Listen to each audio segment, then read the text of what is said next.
Happy Friday night. Welcome back to Ribbon Candy Hooking. I'm Deanna. It is great to see you tonight. It is great to see you. It is Friday night, isn't it? It is Friday night. It's funny when it's like a holiday weekend, isn't it? It's hard to get your feet under you. I am not feeling super well tonight, I have to tell you. And if I feel like I'm flagging at all, I'm just going to pull the plug because we have the kind of content tonight that is not worth fooling around with. Are you ready to be acquainted with your new favorite book that will probably remain on your bedside table for all of time, never to be replaced with a better friend? Because I have it right here. I have it right here in my hand. And this is Janet Connor's book called Masterpiece Hooked Rugs, inspired by the art of world cultures as opposed to Western cultures. That was the title of her first book. So I want to do great justice to this book. I have been poring over this since I found it in her stall at the New England Fiber Festival. Um, was that only last week? Was that only last weekend? I'm falling apart, I'll tell you. Um, but yeah, I have been looking at it, admiring it. Ooh, can't hear me. Okay. Can you hear me now? Can you hear me now? I'm going to wait and make sure that you can hear me. I think my volume was very, very low for some reason. I probably was gifted an update. Thank you, Streamlabs. Happy Friday night, everybody. Let me know if you can hear me. Let me come back up here. And I hope you heard me say that tonight we are looking at this fabulous book by Janet Connor. Okay, also getting phone calls. So I'm wondering, no sound at all. Okay. Okay. Can you hear me now? I'll wait until. Okay. Okay. I just want to be sure that you can hear me because I can't do too much extra with my voice right now. I'm going to wait. Yes, you can hear me. Sounds good now. Great. Okay, better. You can hear me. Okay, thanks, Diane. So if you can't hear me, if there seems like there is some kind of fundamental problem, okay, excellent. Thank you. I don't know what happened. I just pressed a button and then I moved the lever and we're good. Okay, excellent. Thank you, Lori. Great to see you. Loud and clear. Okay, I feel better now. All right. Well, happy Friday night, everybody. Let me say hellos before we go any further. Sorry about that. I'm at my mom's place. You know, that has nothing to do with with me being stupid and this being totally bewildering, the whole control panel here. But I want to start by saying, Melanie, happy Friday night. Great to see you in cold and rainy Washington State. Well, I am sorry. I'm sorry about that part of it, but I bet it's going to be a grand weekend. That's just the very weather for creating great rugs, isn't it? Cloudy, rainy, cold, that kind of thing. Just gives you a reason to stay inside. What's this light doing? Sorry, it's distracting me. That's what it's. I'm certainly not going to put that on. Don't worry. I'll be backlit, and then I would have to do some kind of a puppet show or something. Not set up for that, I'll tell you. Judy, great to see you. Cheers, my dears, in Pennsylvania. I have got water because I'm not feeling super great, but I've got it in this fantastic cup with a D for our last name, which is David. And this is a set of cups with the frosted letters. Do you have these? Do you have these? Does anybody have? Because I see these in vintage stores, with the little square button. Man, I love this set. They also come smaller, like highballs, but my dad had this set when he was alive, and we used it all the time. And so far, I don't think we've broken any, knock on wood. And I'm still enjoying them immensely. And yeah, it would be better if there was like a highball in it. I just don't know if I can handle that tonight and run a great show because I have got to do well by Janet Connor. At the end of the day, that's what this show is about. I have got to show you a fraction of the images in this extraordinary book. So that you know that this content, that this book is here waiting for you. There is a link to Janet's book in the body of this video. The description of this video, there is a link to Janet Connor's online store and specifically the page with the books. And man, you're gonna fall apart when I'm telling you. This is incredibly good. It was such a good find last weekend. Becky, happy cocktail time. Chili there in Indiana. Oh, Chinese food and cocktail time. Nothing can be better. Nothing can be better. I was in such a weird state of not feeling well that not only am I having water, I had a salad for dinner. And yeah, I mean, it's usually kind of when I'm at my mom's house, a sushi night or a Chinese food night with like sake or some kind of crazy martini. I might yet call down for a martini. We'll see how it goes. Let's start out on the right foot, right? With everything all together. Kirsten, great to see you. Happy cocktail night. You were only there for a minute, but it'll be there for you later. It's going to be a dense, fun, action-packed show. Linda H., great to see you. Cheers, my dears in Massachusetts. I'm still doing it. Catherine, great to see you. Happy cocktail night to you too. Beer and pretzels. I like that. Anita, great to see you. Cheers, my dears in London, Ontario. And Karen in Black Forest, Colorado. Cheers, my dears. Oh, I like that. That looks like a bourbon or something. And Linda B says, cheers, everyone. Wendy, happy cocktail night from Western Pennsylvania. Great to see you. Priscilla, cheers, my dears from Akron, Ohio. Great to see you too. April Bloom, cheers, my dears from Illinois. Happy Friday night, Diane. Happy Friday night. Yep. Okay, good. I was looking at it again going, oh no, is my sound low again? I'm just late reading all of this thread. I think we're good. Good, good, good. All right. Cheers, my dears. Becky, Judy, Jay, Wendy, Cat's Gallery. Deborah, great to see you. But I think we have sound back now. Good to see you. Thanks for letting me know. April, Becky. Okay, good. I'm just making sure there's no new comments. Carlene, good to see you. Welcome. Happy Friday night, everybody. Okay, good. All looks good. And Lori, thank you very much. And happy Friday night to you. And happy Friday. And just came from the rug show at the University of New Hampshire, which was today and is also tomorrow. That is the McGowan Fairy Tale Rugs exhibit. So that is happening. That happened today. It started at 3. Tomorrow it starts. The website said 9 a.m. it starts. And that is the fairy tale exhibit. That is, again, at University of New Hampshire in Durham, New Hampshire. And there's a few vendors there, including Janet Connor. So she should be there. She should have been there today and also tomorrow. I'm still debating whether I'm going to go tomorrow because it is way farther than I thought. Even from my mom's, it's over 3 hours. So from me, it's over like well over 4 hours. So we'll see how it goes tomorrow because, Anne, you just alerted me to the fantastic news that that exhibit is next coming to Manchester, Connecticut, which is really good news because I'm 15 minutes from there. So that makes a lot of sense. That's also where Honey Beehive is. And of course, Melissa from Honey Beehive did the patterns for the show. And Anne said she was at the show talking about the different fairy tale rugs. And it sounds like it was amazing. So if you can make it tomorrow, you should. If I can make it tomorrow, I will. And regardless, it is still on the move, that exhibit. So it's definitely not, it's not at an end and there are going to be some more chances. So that is exciting news in and of itself. Let me see. Oh, wait a minute. I missed some stuff. Hang on. So that, Anne, I hope you feel, oh, thank you so much. I'm hitting a wall again with pushing. And then I kind of hit a wall. Watched your video and I definitely want to buy the evening commute kit. Oh, the evening commute. Wasn't that fantastic yesterday? Shannon stopped by with her mom, Sherry, who did not want to come on camera. Man, she is a...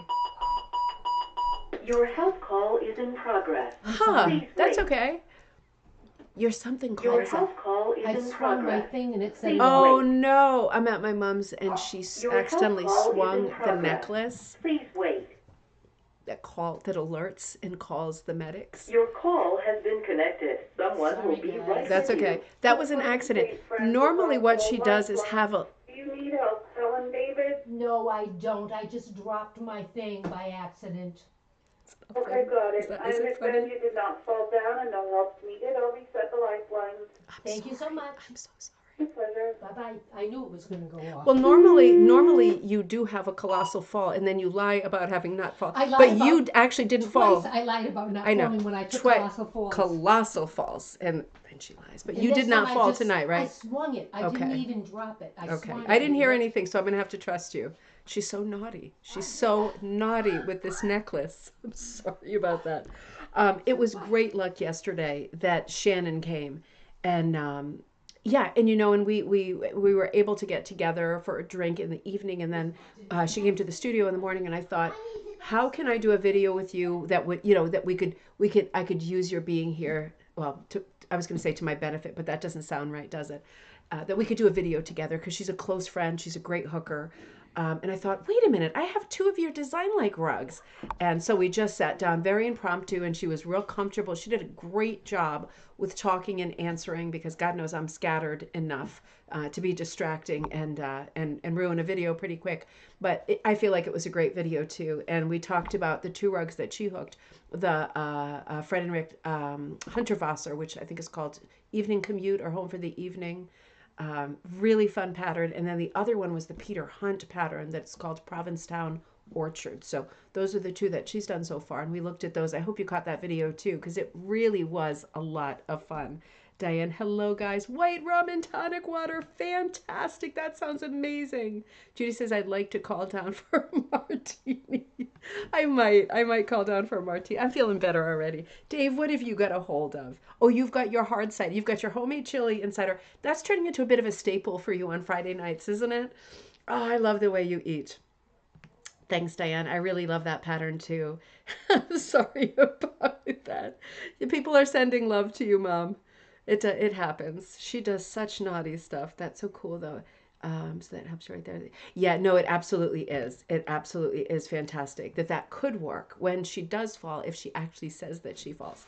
So yeah, that was a false alarm. How about design like Mary Blair? Oh, I'm gonna have to write that one down, Diane. Thank you. Let me put that into my notes. You know, let me just take a picture of that comment so that I remember. Good idea. Thank you so much. You know, there are a few artists who I really love, like Hunterwasser. Thanks, Wendy. And, you know, Sharon, see, I am not 100%. Bear with me. Shannon said, when is the Hunterwasser class coming up? And I said, well, you know, I just don't know if there's enough interest, for example, in him being such a crazy personality that he was, and such a big, eccentric personality. And then I thought, well, you know, might as well run it and try it, right? So I've had it in my head that I have to do artists that are super well known, that'd be really compelling for people. Because it also is quite a few days of research for me, and putting the thing together is quite a bit of time. So I have, in some way, I have to be able to pay bills, taking those days off to work on it. So that's a consideration. But at the same time, I feel like let's take some chances and do some different stuff too. This month is very different because it's the design like Frost and Frost, where we'll be looking at Robert Frost's poems, particularly his winter poems, his more sort of, I don't want to say bleak, but his seasonal poems, and putting them together with the great entrepreneur Edward Sands Frost, and using stencils to illustrate Robert Frost's poems. So Frost and Frost this month is very, very different, and I can really see a year of very different things coming up. We'll have to see how it goes. Good evening, Kathy. Great to see you. Chilly in New Hampshire. Kathy, I heard it was a great event today. It sounds like it went really well. Anne was reporting, and it was an amazing report. It sounds like it has been absolutely fantastic. The exhibit, the fairy tale exhibit. Oh, thank you so much. Oh, I'm glad that you enjoyed that video. I just posted another video, I think, and I have one more waiting, maybe for the morning, and then when I was about to log on, Jocelyn was helping me edit yet another video. So there's quite a few videos for you that'll be on there, and yeah, we'll look at some things that are coming up this weekend for sure. Let's come to the slideshow. Mom, I might have to call down for a martini in a little while. I don't know. I feel maybe. Is it possible to have half a martini? Is that like half civilized? I don't need one. No, I can't make a half. Okay. I'm gonna have one. This is the peer pressure of knowing that you're all having nice stuff, right? I'm going. I'm getting it. So don't fall on the stairs. Nope. Dang it. So I also wanted to say, Kathy says, wonderful. Hope tomorrow does as well. So sorry about the hiccup at the fair. No one should. Oh, Kathy, it was nothing to do with you. It was the braiding section. So what can one do? You know, life is short. Go for the martini. I am. Now, Kathy, the rug hooking section represented at that fair, and everybody else represented in a huge way. Yeah, that was just disappointing. But that was that, and I'm sure the next person to come 5 minutes later to the braiding area of that fair was just lovely. I think I got that window of time when things were unfriendly for sure. But whatever have you been? Whenever have I been half civilized? Yeah, hardly ever. Not when it comes to drinks, that's for sure. I went to the New England Fiber Festival last weekend, and if you saw the thumbnail photo, it's Janet and I. That is at some point during the slideshow tonight. And I'll tell you, I'm sure I said this already, but I went up. Thank you. I went up to Janet Connor's stall, and I didn't know if she knew who I was at all, but I know that we had emailed each other before. And man, she was so friendly and nice. I got a great big hug. She was so um, sincere and kind, and she was such a warm person. You know how some people are like the braiding or like the Night of the Living Dead? Not Janet. She was so present and just warm. You know, there's like this great sort of energy that just exuded from her that was like really, really, really comforting, right? And I thought, oh, good. And it just made me want to stay and chat. And I stayed as long as I could and chatted and talked about our projects and, just complimenting her never enough on the work that she's done in this business so far. And I'm sure she will continue to do phenomenal work, but she is an iconic hooker, designer. I mean, she's a great teacher. She is one of the sort of mainstays of the business, and I felt really, really. I had no idea that she would be there. I felt very, very lucky and grateful to be able to spend some time with her there, and hopefully more time in the future. And bumping into her in her stall there sort of facilitated me finding out that she had another book out. So again, the description of this book as we go along this evening is in the text of this video. So you can click right on it, go right to Janet Connor's page, and it is already the book page. So you will see her first book, which is also Masterpiece, Hooked Rugs of the Western World. This one is of World Cultures, right? So this is a little bit different. So let's get started and it has 29 free patterns in it, which is really something. I just want to say this is a large book. This is a book that is 179 pages, so we are close to 200 pages. For later, if there's ever a problem with the video, I'm just going to hold up the what is it called? ISPN number, something like that, just in case. There we go. Come on, you little. There we go. Just in case anything weird ever happened. ISBN. So this is there for you. It is out now. It is a new book. She published this book in, let's see. Gosh, I think it was this year. I'm not immediately seeing the year, but I think it was like, am I out of focus yet? This is pre-martini. Come on. Is this going to be a night of technical stuff? Because I can't. Come on. Am I coming back? I'm not coming back at all. Maybe a little bit. Glasses off. Ooh, X-ray. Let's see what it does in the next couple minutes. No technical glitches, please. Let's see, Kathy, your hair looks... Oh, thank you. It's kind of waiting for the overdye of blue. My sister took the color out of it. Thank you. I'll leave it for a little while.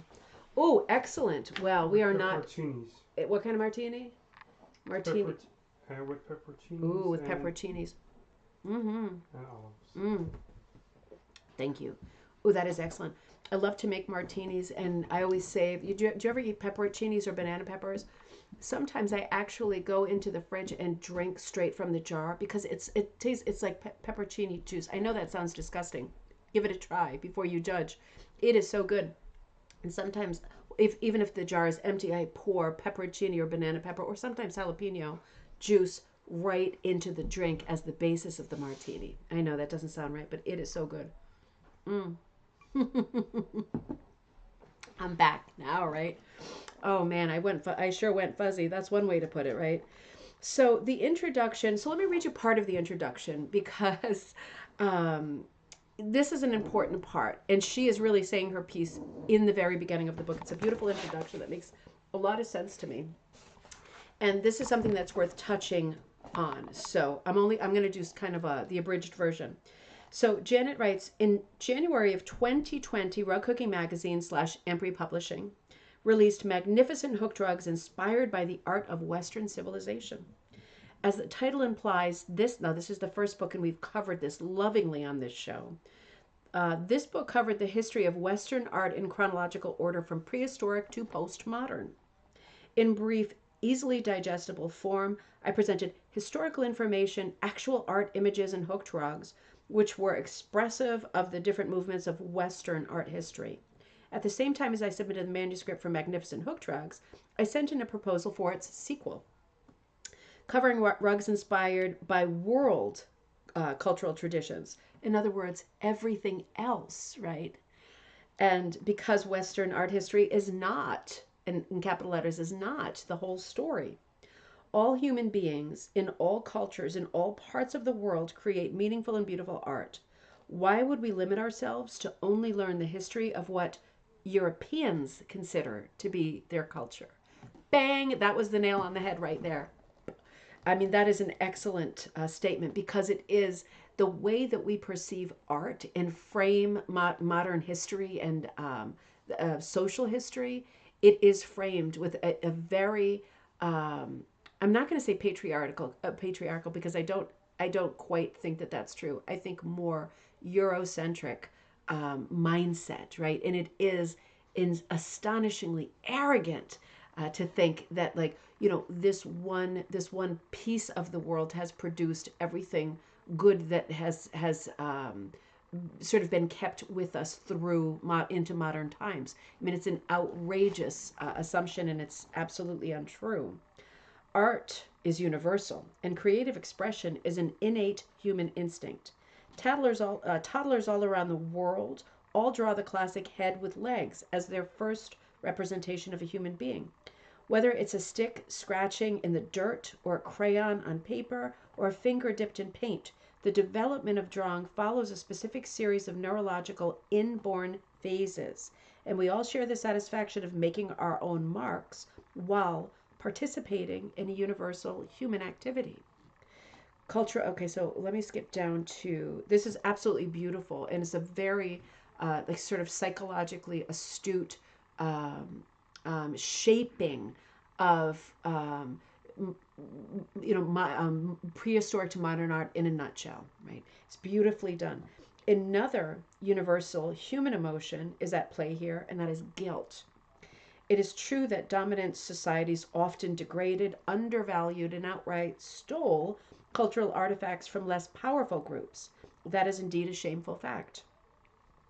And when we know better, we do better. It is only through education that people raise questions about these past practices, and now museums around the world must decide whether or not to repatriate valuable artifacts. And it goes on, right? So she's making the point, which is the baseline, right? This is the baseline of the conversation, that when we talk about art, right? We talk about art that we know and whatever springs into your head and mine, museums and different cultures. We are often thinking about, whether we know it or not, art that has been collected in museums wrongly, right? Because of this kind of the culture of taking over. I'm stronger than you. I conquer you. I take your stuff, right? This has been going on since the beginning of the time. And now that we are, although the news today, if you're going to look at the news today or recently, it might not support this statement. But although we are supposed to be more evolved at this point and getting away from that very primal mindset, obviously it still happens. And it has happened quite recently too, right, in the grand scheme of things. So in this book, particularly in the introduction, she's immediately addressing the elephant in the room, right, with a book like this, which is, what are we talking about here? We're talking about world cultures. Are we accidentally and defiantly tiptoeing into this dangerous floor is lava kind of a room where everybody starts whispering cultural appropriation? Is that what's about to happen? Well, it's not going to happen on this show, I'll tell you that for sure. What exactly is cultural appropriation? It's something many of us are just recently coming to understand. It wasn't until 2017 that the term was even added to the English Oxford Dictionary, which defines it as the unacknowledged or inappropriate adoption of the practices, customs, or aesthetics of a social or ethnic group by members of another, typically dominant, community or society. That is the key, right? That in that definition holds the key. So I'm going to move away from the introduction because it is beautiful and it's all important. But I think those are the most important nuggets for us today as we proceed.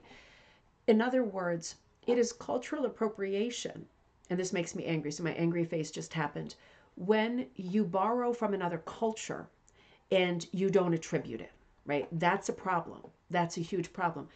But if you attribute it, it is not cultural appropriation, right? We are allowed to look at other societies' art. We are allowed to admire it, display it, talk about it, look at it, do designing that within copyright is appropriate, and do work that is inspired by other cultures, right?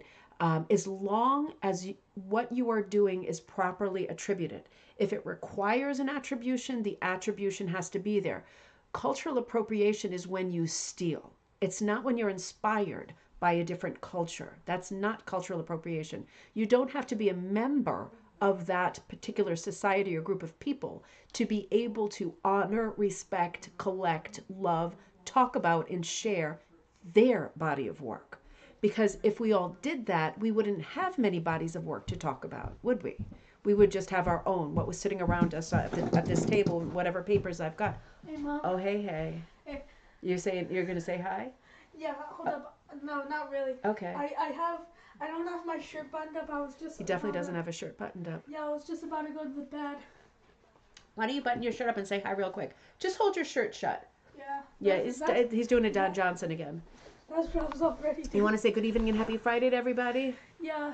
There he is. There's my Teddy. There's my man. He's so silly. Yeah, keep your N's in your S. Okay, there he goes. April says, "Hey, Teddy." It's a long weekend this weekend. You know, he said something so funny the other night. I'm coming back to the book, but tell me if this is not the very essence of childhood. Can I tell them what happened at the in the auditorium during the assembly? Yes. So, do you remember this from being a child? He's in the auditorium on Friday for the assembly, and there are different groups of kids from different classes who are singing like patriotic songs, as they should. And all of a sudden, somebody made a demon noise. A demon noise. I don't know what it was, but apparently, while it was quiet in between like lines of a song, very solemn, somebody in the auditorium made a demon noise. And I can't imagine what this sounded like, but Jocelyn, who's his sister, who's 2 years away from him in the class, she was in a completely different part of the auditorium. She heard the demon noise and says hi. You know, it's just a kid thing, isn't it? It's just a kid thing, because as soon as they got out of school, the first thing he said to her was, "Did you hear that kid make the demon noise in the auditorium?" Something's never changed, Ted. Something's never changed. Yeah. We did that way back when, too. We wouldn't have dared to do a demon noise as long as Sister Colette was alive. And she's probably still alive. Yeah. All right. Have a great night, baby. Okay, love you. Demon noise. Amazing demon noise. Yeah, it was an amazing demon noise. Oh, Becky, good to see you. So let's start here, right? So we are starting in this chapter called African Art. And let me see if I can break this down. No, we're going to go through it to break it down. So we move culturally. So her first book moved chronologically. We are moving culturally through geography, right? Through places on the journey of this book. So this one works a little bit different. It's not chronological. And we hit Africa first. And as soon as we hit Africa, we come to stuff that looks like, are you ready? Oh, wait a minute. You know, I might have some ads in here first. Let me see if I can find the first. Nope, that's not it. We'll talk about that later. Oh, that is me and Janet. So that's when I was at the stall. You see, I was beyond excited in this picture. I was beyond. I was maybe like there was an inner demon like screaming at this moment because I was so excited to see her and so excited to be holding this book. What a fantastic talent.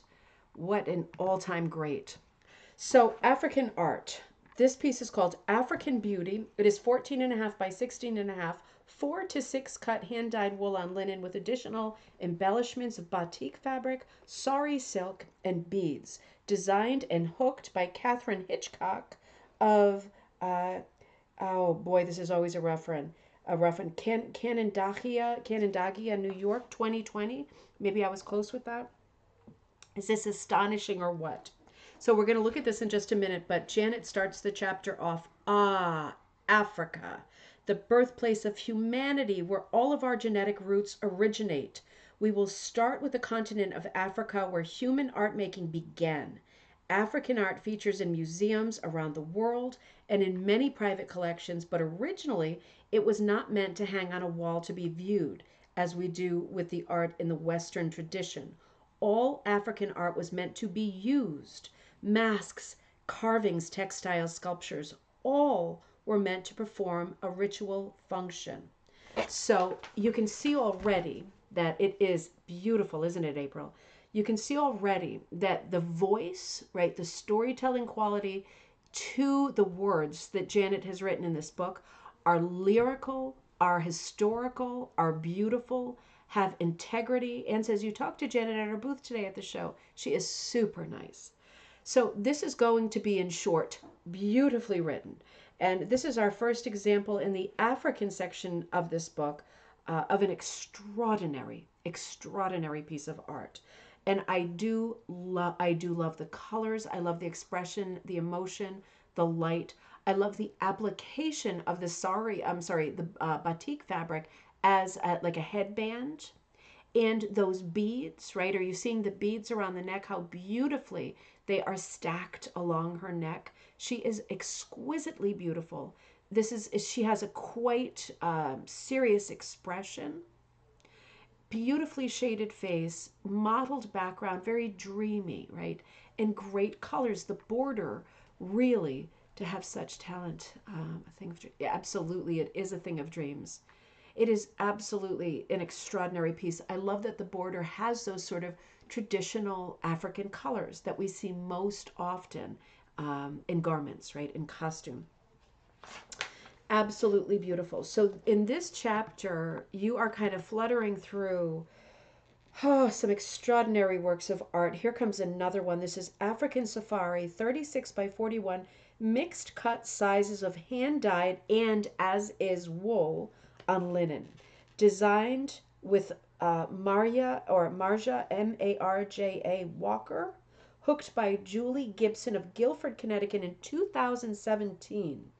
Photo by Brandon Shoup. Inspired by going on a safari to Africa in 2007, Julie has used a simple drawstring style for her animals. Drawing style for her animals, less realistic, more vernacular as it should be in African art. So she's making the great point here that realism, if we are talking about the style, the history, the sort of heritage of this school of art, of African art, we are not talking about realism.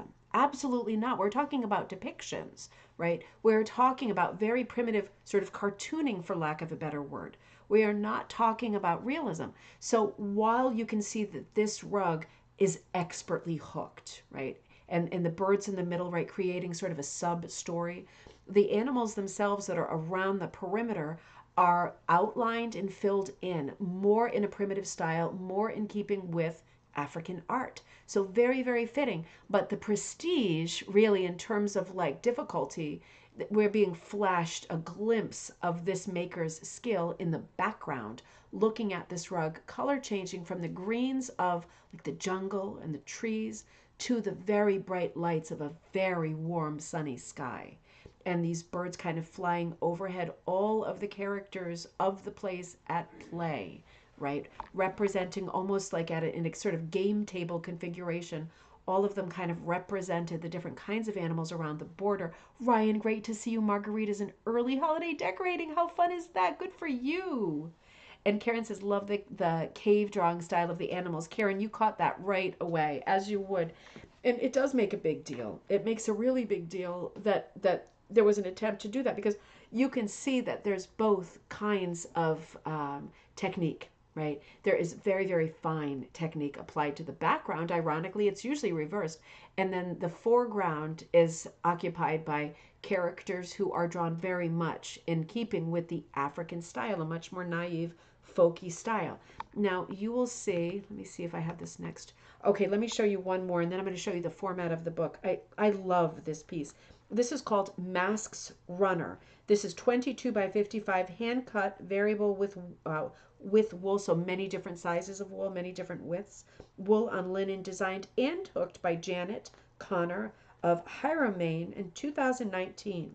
And she wrote, my design process for this piece was first to explore the Creative Commons page of the Metropolitan Museum of Art. And she puts in parentheses, most large museums now have online resources of copyright-free images downloadable for anyone. That is absolutely true. There's also an excellent site that's called publicdomain.com, and when you join, bless you, they're constantly sending you new things that have hit the public domain. So, for example, yesterday I got something, I forget what it was. It was a piece of religious art. It was really an extraordinary piece. But they send stuff on a regular basis that is now, most recently, in the public domain. So all of these things, and to Janet's point, if you go to the big museums, the Metropolitan, MoMA, Chicago, right, they have large sort of databases of copyright-free stuff, and it's very clear that it's copyright-free, and you are able to use it for any purpose, right? Not just for yourself to hang in the bathroom and hide, for any purpose. So that's a really good thing to know. Becky, I know you already know that you need this book, right? So she says, I chose a selection of masks from different. Can you be quiet down there a little bit? If I hear one more nose blow, I'm gonna. I chose a selection of masks from different African cultures, printed them out on a workable size, and made traceable templates of them, arranging them in a vertical row on a narrow piece of linen left over from designs for customers. That's exactly the same thing I do. Janet, that's exactly what I do. I save all the little scrappy scraps, and I work, even when it's super inconvenient, there's hardly a border at all. I cannot be at peace with throwing stuff out. I do exactly the same thing. I added an asymmetrical border to the design from Adinkra stamped textiles in traditional colors. So much fun to hook. I heard another nose blow. So much fun to hook. We're going to look at some of the inspiration for this piece. Okay, I'm going to mute for a second.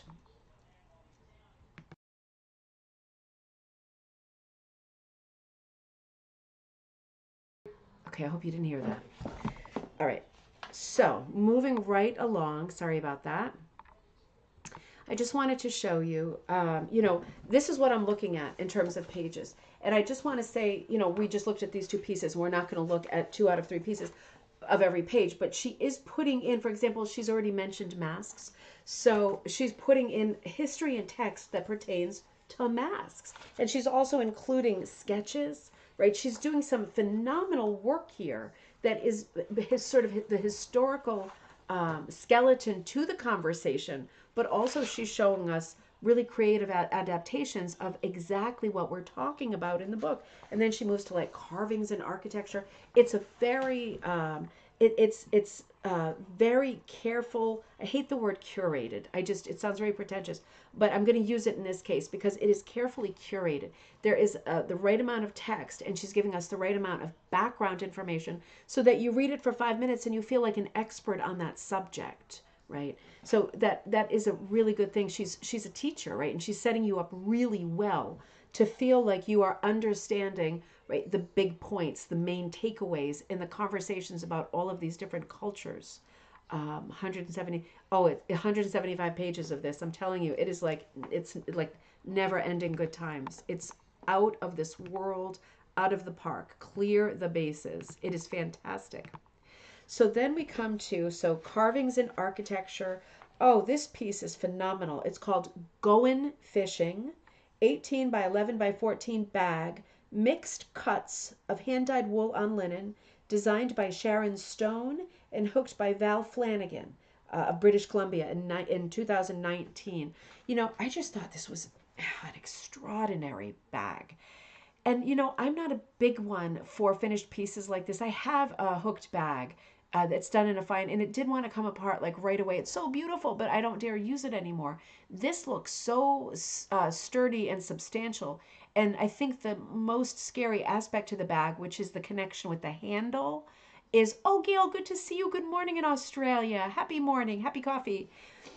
This is so well done because I think the most dangerous part is the strap part in the way it connects to the bag. So I think that is the danger is removed with this system. I have to say I have such a shameful collection of these vintage wooden handles. Maybe these aren't vintage because I know they still sell them.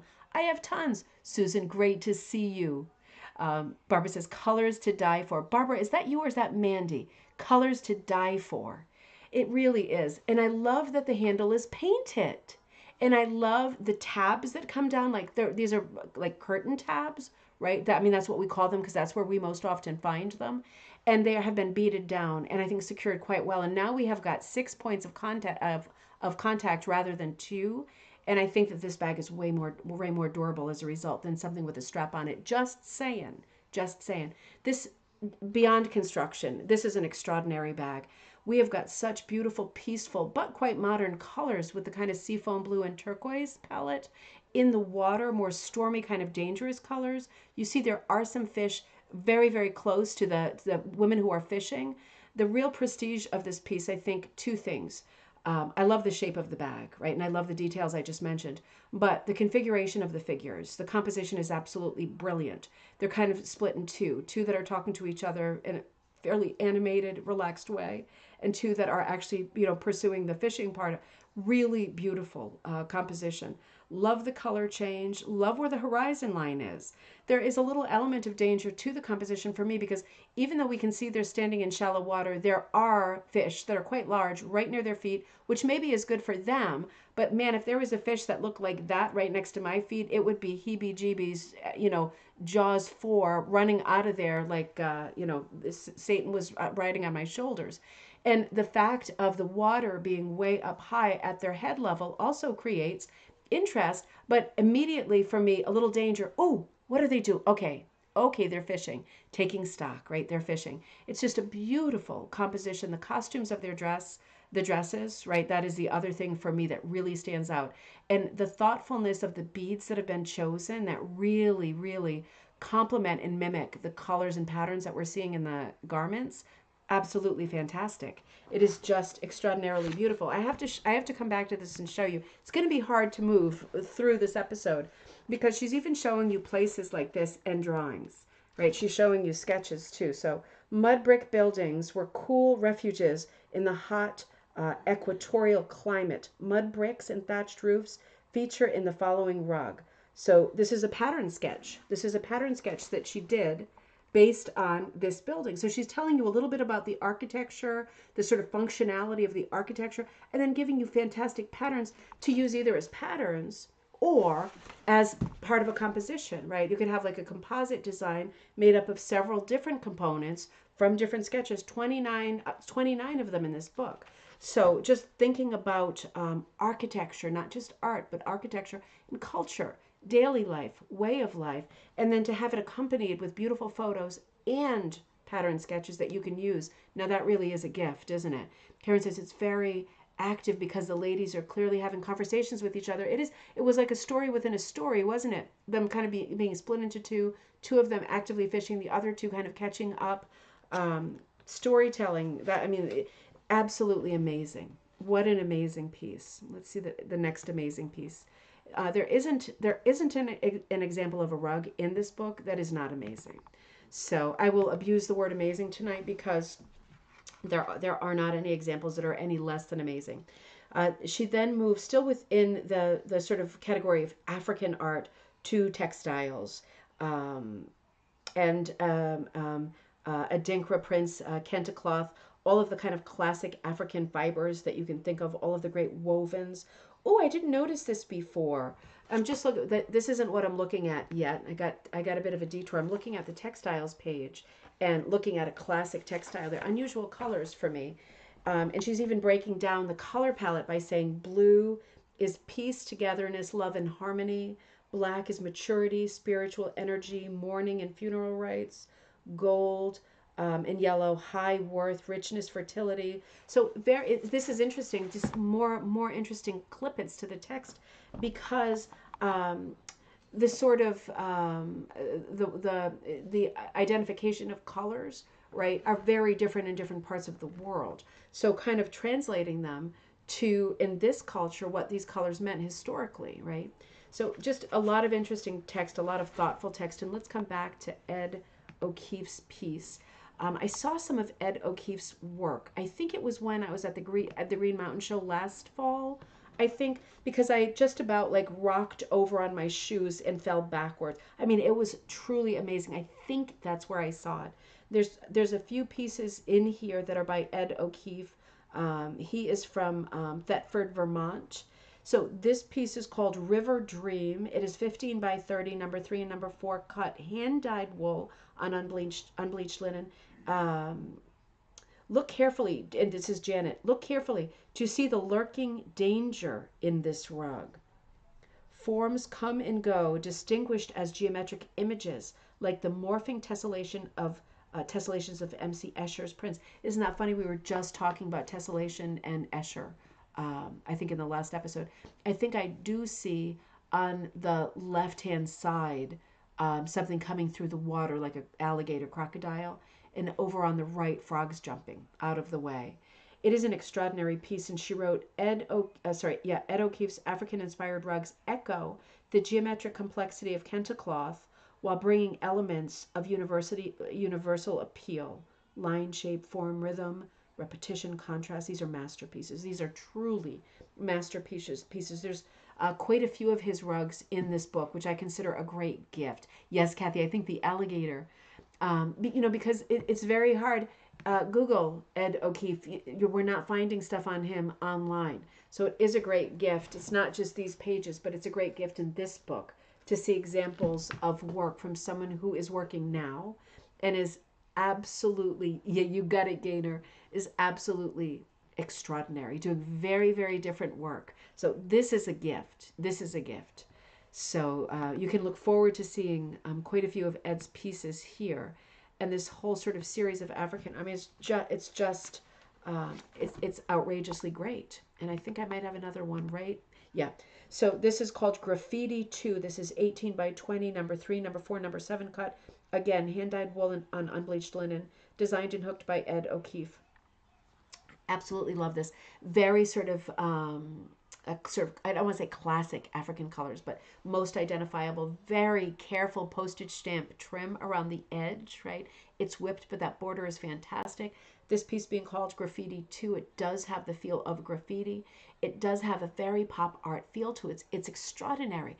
The little bits of scratching remind us, or make us think of like cave paintings, right? Things that are carved or marked in stone, the sharpening of things on soft stone. It's a real composite of sort of sculptural, contemporary pieces in the center, very abstract, going out to the polka dots that have more of an organic scatter to them, kind of a pebble kind of formation, and then these little scratchings that feel like graffiti. It's just an extraordinary piece. Really beautiful, really different. Now, this is the cloth that I was talking about earlier. I'm going to flip back and show you. But this is batik stamped Kenta cloth, and this is the photograph that inspired the color plan and border designs in the piece we saw earlier. I'll show it to you one more time. Janet's own African Masks Runner. So, I'm going to have a quick sip. You soak this in with your eyes for a second and try to do a photo capture in your head of all of these amazing prints, block prints, right? And then take a look at this piece again because, and you know what, let me unlock it and bring you a little bit closer. And you can look at some of these patterns up close, right? If you want to do rugs like this that have these kinds of patterns, this kind of detail, this collection quality to them, like all of the different fragments of this border, right? I'm thinking back to all of those blocks and patterns that we just saw. You become your own curator. You become your own collector, looking through magazines, museums, books, online, looking for patterns that fit your subject, right? I'm going to scroll down a little bit like this so you can see, and then we'll look at the patterns one more time. But it almost is like an old wallpaper book or a little bit of a sampler. Kara, great to see you. But, what a beautiful, simple piece, right? With these very varied masks in the center, very still but interesting dark background. And then around the edge, we get to see all of these colorful, this huge variety of prints and patterns, right? So what great contrast we're seeing there. And when you have this kind of a center, a multiples design, multiples of masks, you can go bonkers with the border, can't you? You can go crazy and fill it in with all kinds of interesting prints, mixed colors, right? You don't have to stay with a color plan. When you find yourself in those moments sitting at your table with a bunch of pieces of wool or stuff that you were hoarding, and you're sitting there with it and thinking, I want to use it all. I can't possibly put any of it down. Do you do the thing where you are cleaning, for example, and you go through your wool and or yarn, and you put it in piles because you're going to put it away, and then you look at the pile and you go, Oh man, that's a really good color set right there. And you did it by accident? Do you do that all the time? I do that all the time. And then I go, oh, that's a perfect color set, just the way it is. I don't want to add anything, don't want to take anything away. And then I take it and I put it somewhere else. And then it sits there because I've done this like 100 times and I haven't, Veronica, great to see you. And I haven't had time to catch up with all. But when you see things put together, and sometimes you see it in life too, I'll go like, oh God, I love the way that this martini looks with the banana pepper juice in it. And oh, there's my purple handbag. Well, that's quite good together. And sometimes you just have to create something that you can photograph with your phone and say, okay, this is the idea color palette I'm locking in from whatever I've got in front of me. So many ways to collect colors for your pieces. Oh, that's so strong. All right, I'm not complaining, but whew. All right, so let's come back over here. Oh, I'm getting cozy now. Getting cozy. Now that we got into this, I'm feeling good. I love this book. I'm showing you so few. I'm. Do you hear me turning over pages after pages? And you're going to be turning these pages over soon, I'm sure, and be looking at all of these drawings that Janet has done, all the pattern sketches, all of the text. Oh God, it's incredible amounts of photographs. This is not a chintzy with illustrations book. This is a profusely illustrated book. Dave, I've done that with quilting. Happy accidents. That is what it is, isn't it? It's happy accidents. When you just put stuff together, or you even put something down on an upholstered chair and you think, oh, wait a minute. And you see something you didn't see before. That's really good. This piece is called Baby Boucherie, 9 by 15. Oh, that's quite small. Cut wool and repurposed fabric on linen, taught by Laura Salome, designed and hooked by Val Flanagan of British Columbia, Canada, 2020. This is a miniature of a Moroccan textile from the north of Africa.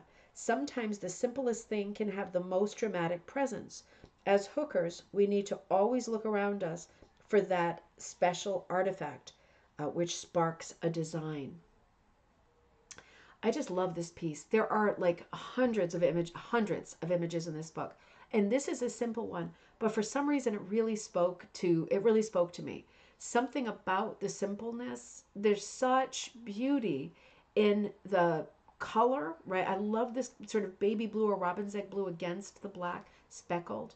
But there's something so comforting and familiar about these lines.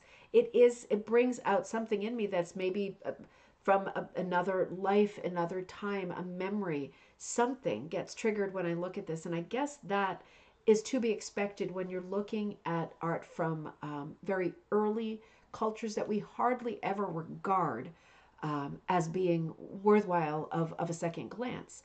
A lot of the cultures that she's covering in this book, we look at their art and kind of pigeonhole it or put it into some kind of a weird nutshell and go, well, all African art, looks like this, or this. I got it. I'm done. I know all there is to know. And it just doesn't work like that. I think it's a thing very much of now where with the resource of the internet and having so much literally at our fingertips, it's so easy to go down rabbit holes. We know that, right? We know about rabbit holes. But, it would have been much more difficult in times gone by. I was watching Stranger Things the other night, and the Winona Ryder character, Joyce, I think, was her new job was selling encyclopedias. And I thought, it was the 80s. It was depicting the 80s. But I remember in the 80s, I had for Christmas the Charlie Brown, the Peanuts series of encyclopedias. And they were smaller for kids, but they were hardcovered, and maybe there was 10 or 12 of them. Man, when I got those Peanuts encyclopedias, I honestly felt like once I read these encyclopedias, I will have all of the knowledge of the world, everything from forever in my head too. I own it. I collect it. It's mine. It's locked in. I have it. And now that, we are thinking of the internet, using the internet, we have so many other resources at our fingertips. We are coming to terms with the fact that it's infinite. Our searches are infinite, right? You can get a handle on specific things, specific artists, specific art from a certain place, but it is vast and covers very, very many centuries of art, the design. So you can look for kind of commonalities, right? And you can put a timeline to it when you become more knowledgeable. But this book is very, very helpful with with bookmarking a certain place and then showing you a huge sort of breadth, variety of examples of work from that place. Huge. Instead of just going, here's a piece of art that is, yellow, red, and green. And here's another one that's yellow, red, and green. Because we've seen that, right? But I feel like in this book, which doesn't mean I'm done with it. It just means I've seen it. But in this book, I'm seeing examples of art and images that are taken from some of the things that she's sketching, some of the stories that she's telling, things I have never seen before and I didn't know before. Because at this moment, I'm realizing, when I'm thinking about art from Africa and I'm thinking about things that look, exotic and like Moroccan, things like I'm thinking about Alfred Hitchcock's movie, The Man Who Knew Too Much, right? That's like my point of reference because I'm a product of my times and everything that's been shown and told up till now that I've consumed, like Hitchcock movies, that is the extent of my knowledge, right? And a little more with art school, obviously, but you understand the point I'm making that we have been fed historically a lot of culture and other people's versions of culture life in other places, right? Particularly not in Western world settings. And that for many of us is our only starting point. It's also very romantic, I have to say, in defense of that conversation, is when I think about Hitchcock movies, for just Hitchcock movies, and I think about, the way that the first time I watched them sort of transport me, and some of the settings, just like Duran Duran videos, feel so exotic and almost like an imaginary place that is so far away that it wouldn't be for me until many years later when I was old enough that I could waitress, make money, buy a plane ticket to a different part of the world and spend time there, that I even realized that it was possible to do that, right, without being rich or whatever.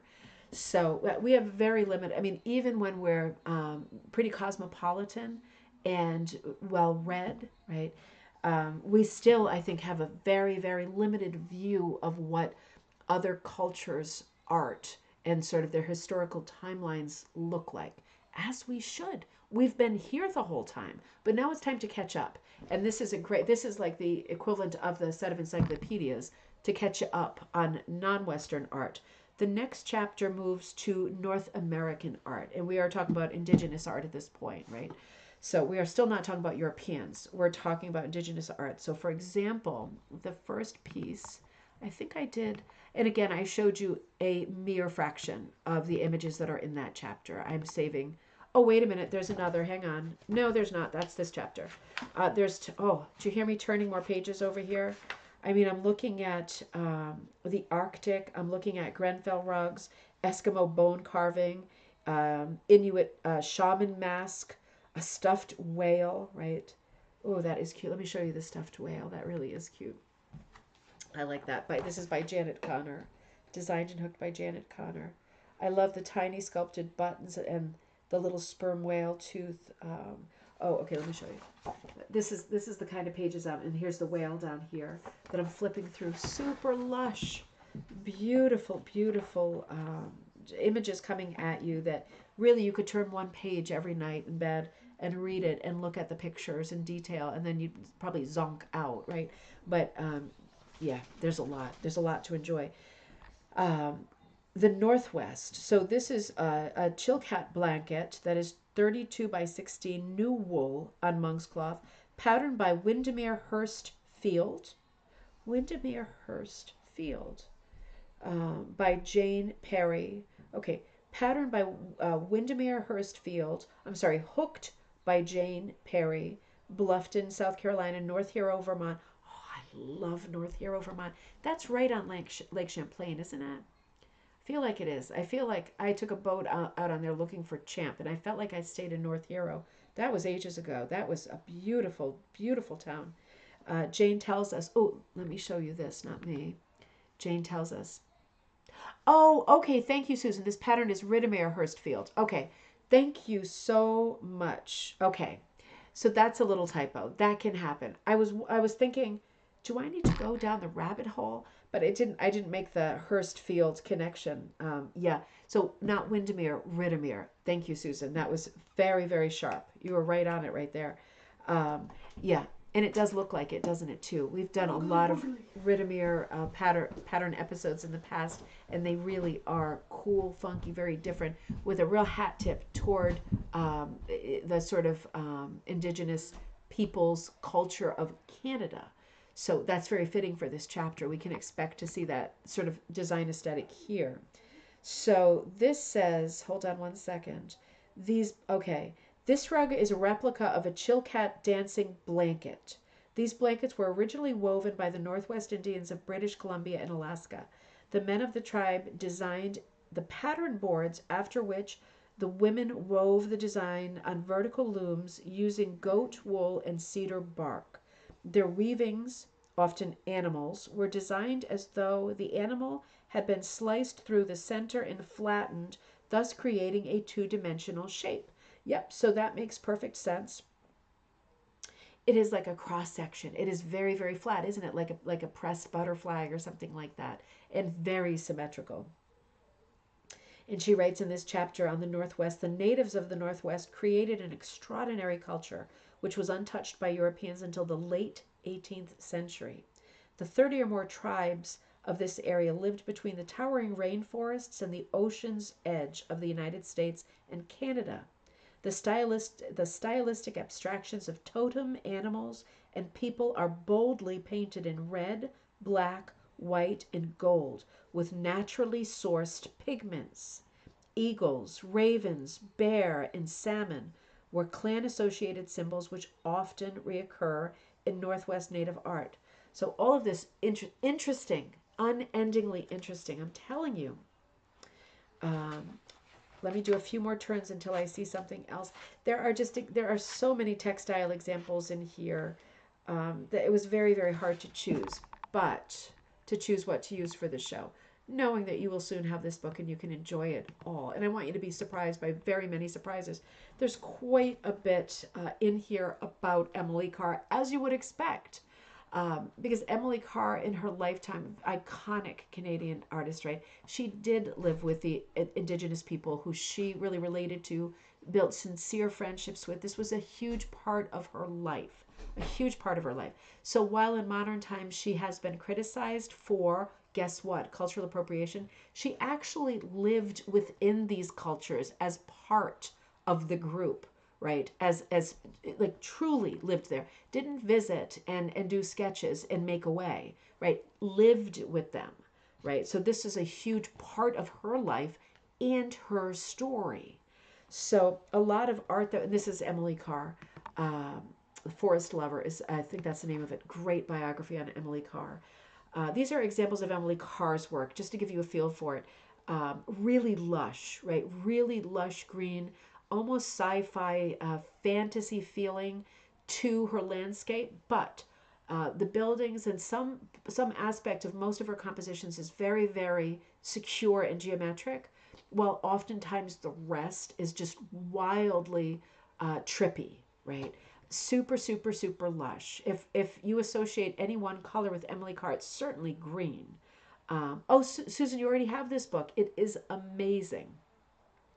Amazing. Hold on one second. Let me come a little bit higher. I just took a couple of her images just to give you an idea.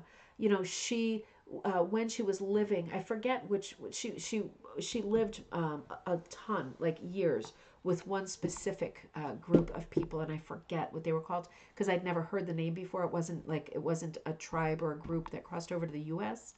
But you know, this was a culture where there were lots of totems, lots of representational art. And she captured that, right? She was there and she captured it. She also loved that, right? She's celebrating it. She's recording it. She's recording the culture. She's not stealing the culture. She's recording the culture. She's living there and recording it. And that's how we know what we know about many places and many people that are now gone from the landscape, right? It's because she recorded it with her work. She was both a rug hooker and a painter, obviously mostly a painter. But she does have quite a number of hooked rugs, and we've covered her often on Coffee Time looking at her hooked rugs that she did herself. So this is a beautiful piece. This appears in the book. This is called Kitwanger Pole. It is 16 by 20, wide cut wool on burlap. This is a Ridimere pattern again. adapted from an Emily Carr painting and hooked by Laura Pierce of Petaluma, California in 2015. And she writes, Emily Carr was a well-known Canadian artist who painted the natural rainforests, red cedars, the Pacific Northwest landscapes, incorporating um, Tlingit and Haida motifs. There we go. She has inspired some beautiful rugs. She certainly has, and she's hooked some beautiful rugs. Absolutely beautiful. A rough abusive life, yet made such amazing art. She was certainly I mean, just looking at her and the biography, right? It's not an autobiography, right? I think is it by Susan Vreeland, something like that. Yeah, definitely a rough life. Very a lot of poverty, right? She was like keeping an inn for a while. I thought, man, to be able to try. There's a few situations that I think about all the time that I'd like to travel back in time to. One of them certainly is to visit the inn that Emily Carr kept, right, as like a guest, and to be able to sit with her and talk to her, and oh, I can only imagine how that would have gone down. She might have absolutely hated me. She seems like a person who had very strong opinions, but she seems like such an inspiring person to have been around, a very no nonsense kind of a person, definitely eccentric and obviously a genius. So I just love this piece. I just love this piece. I just love the light. I love the color. Um, it's oh God, it's this maybe is the wrong thing to say. It's a little Scooby Doo, because again, going back to Hitchcock, as a child growing up, where was the first time I saw totem poles? It wasn't in history books, right? Because the history books I was looking at did not cover any kind of world history outside of the U.S. and Western Europe. So I didn't see this anywhere but honestly, like Scooby Doo cartoons, where they would always be in these exotic places, and occasionally a Brady Bunch episode would venture into the Vincent Price cave or something like that, and you'd see a carved thing or whatever. But for me, those were like my first introductions as a very young person to art from different places, and thinking, what is it? Is it a statue? Is it a puppet? Is it an animal? What is it? And and then finally noticing things that were similar within like Native American cultures here and around me, and going, oh, that totem pole that's at that rest stop, that kind of looks like that painting I saw. And that's what we all do, isn't it? That's what we all do. And that's why it's so scary in modern times for people to start throwing around phrases like cultural appropriation, because then you start to second guess yourself and say, am I thinking wrong? Am I not thinking correctly and properly?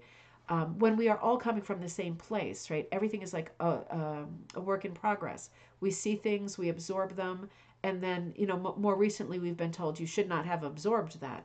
But at the end of the day, if you looked at it, it's in your memory too, and it's part of your memory museum, right? So it is so nice to finally, with this book, it is so nice to finally see art that we often don't see because people are too scared to show us a lot of rugs of, for example, indigenous art that's based on the paintings of Emily Carr or specific places, sculpture, masks, because we are so scared that people are going to point at us, and I am speaking for myself, particularly with a platform, and say, cultural appropriation, you devil, you bandit. And I have very strong feelings about this. And I say an extra huge thank you to Janet for being brave and putting this book out, because this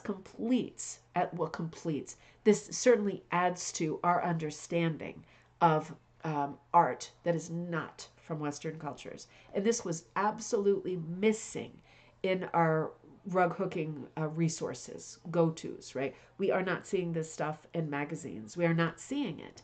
And often when you see things like this up on Facebook, there it goes, right? There it goes, all the anonymous people pointing fingers and starting fights on these threads, and then the comments get shut off, and it's like, really? Really? But that's how it goes. So a huge, oh, Shannon, great to see you. Huge shout out to Janet. Your bravery in doing this, and rightfully so doing this, is going to pave the way for a lot of people to be able to study these cultures, learn about these cultures for the first time, become interested in their art, go down millions of new rabbit holes, be inspired, and do great work that celebrates the heritage of the art that we're talking about in this book. Sharon, hello from rainy Vancouver, almost pitch black, and it's only 5 p.m. I know, it's rough, isn't it? It's so early lately. Oh my gosh, it's so early. All right, so this is another piece. This is definitely based on an Emily Carr painting. I can't remember the name of this one, but I recognize it. Let's see, Red Cedar. So Red Cedar, number 8 cut, wool on burlap, adapted from an Emily Carr painting and hooked by Sunny Runnels of Vancouver, British Columbia, 2015. Sunny was able to view the photograph, the Carr painting, the view and photograph the Carr painting at the Vancouver Museum, and she enlarged the size and brightened the colors in her beautiful adaptation. Sunny shares that there is a beautiful red cedar just outside her home on Vancouver Island. How beautiful. It does have a really, my picture, not so much, I think, as the picture in the book, has a beautiful coppery, sort of rusty red feel to it, right? It's almost like putting a filter on the Emily Carr painting and just ratcheting it up a little bit, right? Which also makes me wonder, it's impossible to know how often, my sister is an art restorer, so this is something I think about more than average, I think, how often paintings are restored, right? Because sometimes when you just do like a sort of peremptory kind of getting a Q-tip and just dunking it a tiny little bit of water, maybe a dab of lemon juice, like a squeeze of lemon, and just Q-tip carefully, just water and lemon juice, not soaking wet, the top of a painting that's been sitting around for a long time. It is remarkable sometimes that you can, just with that very, very simple, basic method, how much cleaner you can get something, or at least you can assess how dirty something is. I'm not saying Emily Carr's paintings are dirty. I'm saying we don't know how often they are, restored. But seeing the colors pumped up the way that they are in this adaptation is a beautiful thing because it feels right to me. She loved a great amount of drama in her colors. She was always using very sort of not realistic style of art, but realistic color palette, right? It was very figurative. If the tree was a red cedary color, it was gonna be a red cedary color. And sometimes there is some play and uniformity that is given to the trees and the grass. And this is all gonna be this green, this is all gonna be. But in general, she is using colors that you would expect to find in a forest, browns and greens, right? So very interesting. Karen says the red cedar tree looks like it belongs in a fairy tale piece. I can imagine Little Red Riding Hood or Hansel and Gretel right around the corner. Yeah, that's a great point. Absolutely. It does. It has that feel, has a bit of a Cezanne feel to me too. Just the roundness, right? The wave pattern of the trees. Little Van Gogh too, right? And then in the grass, right? The movement of the grasses, right? The grass has a real rhythm, right? A real feeling to it. There's a lot of movement there. So, everybody borrows from everybody. Nothing comes from nothing unless maybe you're Maud Lewis and you haven't seen anything. Like, seriously. So, nothing comes from nothing. We all look at different art and we take it in and we say, I like it, I love it, I don't like it at all. And then we move away and we move forward and we work on our own pieces. And we take with us, whether we know it or not, bits of what we've seen and loved. And that's not cultural appropriation, right? That's forming an opinion of what you like. Eastern Woodland, Great Lakes Southeast. So this is another section of the chapter, and I'm looking at more amazing sketches that Janet has done. This is one of my favorite pieces in the book. This is called Spirit Lady. She is 16 by 20, number 4 through number 5 cut, hand-dyed wool on linen, designed and hooked by Lou Ann Ayers of Papillon, Nebraska, 2008. Adapted with permission from a painting by Natalie Parentau. We can imagine this native woman standing in a moonlit cornfield. If her hair had been black, it would not be as strong an artistic choice. It is a haunting image. That's an interesting point. Yeah, if her hair had been black, it would, for me too, it wouldn't maybe have been as interesting. The blue goes right against the red hair, doesn't it? And we have that sort of Van Gogh palette happening. But it really is striking. And we are looking more at the woman than we are maybe the expected stereotype of a Native American woman with black hair and braids. So it is interesting in that regard. There's a lot of texture in the background. Just the stature of the shoulders, right? Very, very unusual. great posture, attitude of the head, just beautiful stylization. It looks a little bit like early Picasso, even Braque, the painter. Just a hair, just a hair, just the shapes, right? Just the shapes. It's moving toward Cubism, in Britain, brutalism, right? It's got the very odd shapes carved out of it. A lot of vertical thrust, but then again in the sky, there's the sweep of night, where the curtain of night is descending, and we've got this very strong horizontal sweep. And those things are working at odds with each other. It's a really extraordinary. Oh, you're watching, Mom! Really extraordinary composition. I have to say, I love this being almost a square as well. I feel like if we were seeing any more of the background, it would be the importance of her would be lost. I think that the size of this is absolutely golden and perfect. The shadows, right? The shadows with the moon behind her. It's just an extraordinary piece. My mom said, "Love the Spirit Woman." I think of my paint colors, the ultramarine blue, and the burnt sienna are so beautiful together. They are so beautiful. It's so striking and artistic. And then we come to like that soft pink of her lips, right? Her lips are so pink, they're like rosy. And for me, that's very unexpected too. She's just beautiful. It's a beautiful portrait. It's a beautiful subject.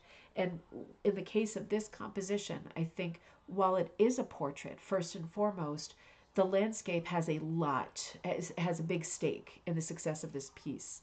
The landscape is a very, very strong and upstaging supporting character here. She is gorgeous, but the background is absolutely gorgeous too. It's all haunting, haunting and beautiful.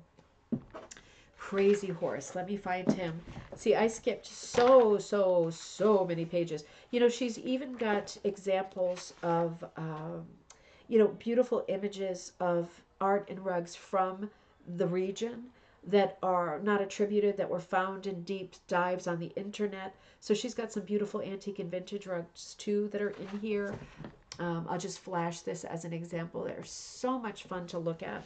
Great amount of scholarship and research went into putting together this book.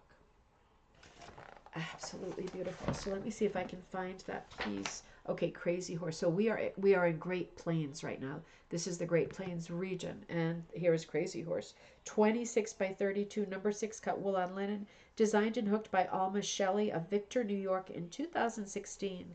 Alma worked on this piece with John Semowitz during an open workshop at Rug Hookers of the Finger Lakes. So, Great Plains. Between the Mississippi River and the Rocky Mountains, a great sea of grass stretches from north to south. The Great Plains tribes, the Lakota Sioux, the Crow, the Comanche, the Blackfoot, and the Mandan populations amounted to about 150,000 people in 1800, sharing the plains with 60 million buffalo. Western Plains tribes were completely dependent on the buffalo. But they're bison, right? It's bison, I think, for essential meat resources, and also hides, horns, hair, sinews, all used in daily life for creating dwellings, clothing, tools, utensils, and art-making supplies. Taming the wild descendants of Spanish horses brought by the conquistadors, and advanced hunting and warring culture arose among the Plains tribes. Like all native groups, this is Janet, these people held nature in reverence and managed their resources so that they could exist in balance forever. But American government policies easily decimated the buffalo population and forced tribes out onto reservations with miserable conditions. I think it very sad to think about these artifacts which were lost. Yeah, so I'm just reading the very, very beginning of that chapter. Absolutely beautiful and haunting piece. It's reminding me of the years that I was a tour guide, and I spent a lot of time out west, in the Dakotas and Wyoming, and we often used to see, and if you live out that way, you already know this, but we often used to see the buffalo jumps out, the bison jumps out there. I think they were called buffalo jumps, but I'm pretty sure there are no buffalo in the U.S. I think it's all bison.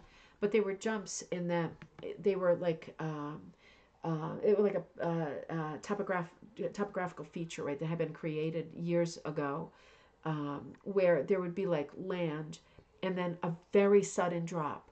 and what the native people would be doing would be hunting, and they would be on horses, right? On at this point, they had the horses, and they were, using them to hunt with, and they would be moving, rushing the bison along the plain toward the buffalo jump, and they would literally not see it because it was like an optical illusion, fall off the edge, but only a few of them would fall over the edge because the others would see that those right there were falling, and they would stop short. So the buffalo jumps would catch a few animals, and those would be enough animals to be able to use almost every part, if not every part, at least almost every part of their body for something, right? Maybe they used almost everything that they could, and they didn't want to waste. Wasting happens later, but it wasn't because of the native cultures. So something like that, where they were learning how to get their food and their skins and clothing and all that stuff by just capturing a few of the animals and not just wildly erasing the population. That is more of a Western world thing. But yeah, it reminds me of those days. It's so beautiful and haunting and very, very different out there. Oh, Karen says the crazy horse sculpture is being chiseled into the mountain. So, is that crazy? Yeah, that is crazy horse. That is crazy horse. You're right. That's something we used to do every week on that tour. That is absolutely crazy horse. That is the Lakota people who are doing that, and that is a great stop. They stopped. That is a great stop with the car to be able to check that out. They stopped for many years because they. I don't know what the situation is now because I stopped touring 10 years ago. Well, no, 12 years ago, if Teddy's 12. But at that time, I remember there was a long pause, and they had just gotten back to chiseling and working because the family did not want to take money from the government, which was being offered, to be able to speed up the process. They wanted to keep it as a project that they started, that they were doing, that the family was doing. They would select the people who were helping. They were moving very, very slow, right? Many, many, many years projection to getting this done. And I feel like the story was at that time that the local government stepped in and said, well, listen, this is taking forever. This is a great place for people to stop on their way between, for example, Cody, right, the national park, the Cody Park in, I think that's South Dakota. That might be North Dakota already. And then you come through toward, you're heading over toward Yellowstone, right? You're going to pass Crazy Horse.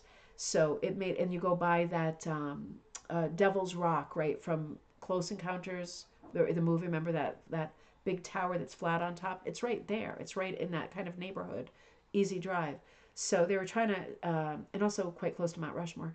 They were trying to speed up the process, and the family was like, "No way, no way. We're like, this is our project. We're doing this. We took this over from the last generation. We're doing it very, very slow." And they stopped building it for a while, and I guess they are building it again. But I'd love to have an update and see how far that's gone. Maggie, good to see you. Just got home from work. Were you over at the Y? Great to see you. I was told that they are doing it strictly with donations. Yep, that's exactly what I heard too, April, that they were not taking any funding on principle because they felt that the government had hitherto not done them any favors, and that they would not start taking favors at this point in time. That's exactly what I thought too. Oh, is it almost done? Karen, is it almost done? I mean, that's amazing. Okay, hang on. I got to look this up real fast. I'm going to show you the progress. I feel like it was when you drove up to the parking lot, he was kind of going like this kind of a pose. And it was really very, very dramatic. Let me see. Crazy horse sculpture. I'm trying to remember what they called.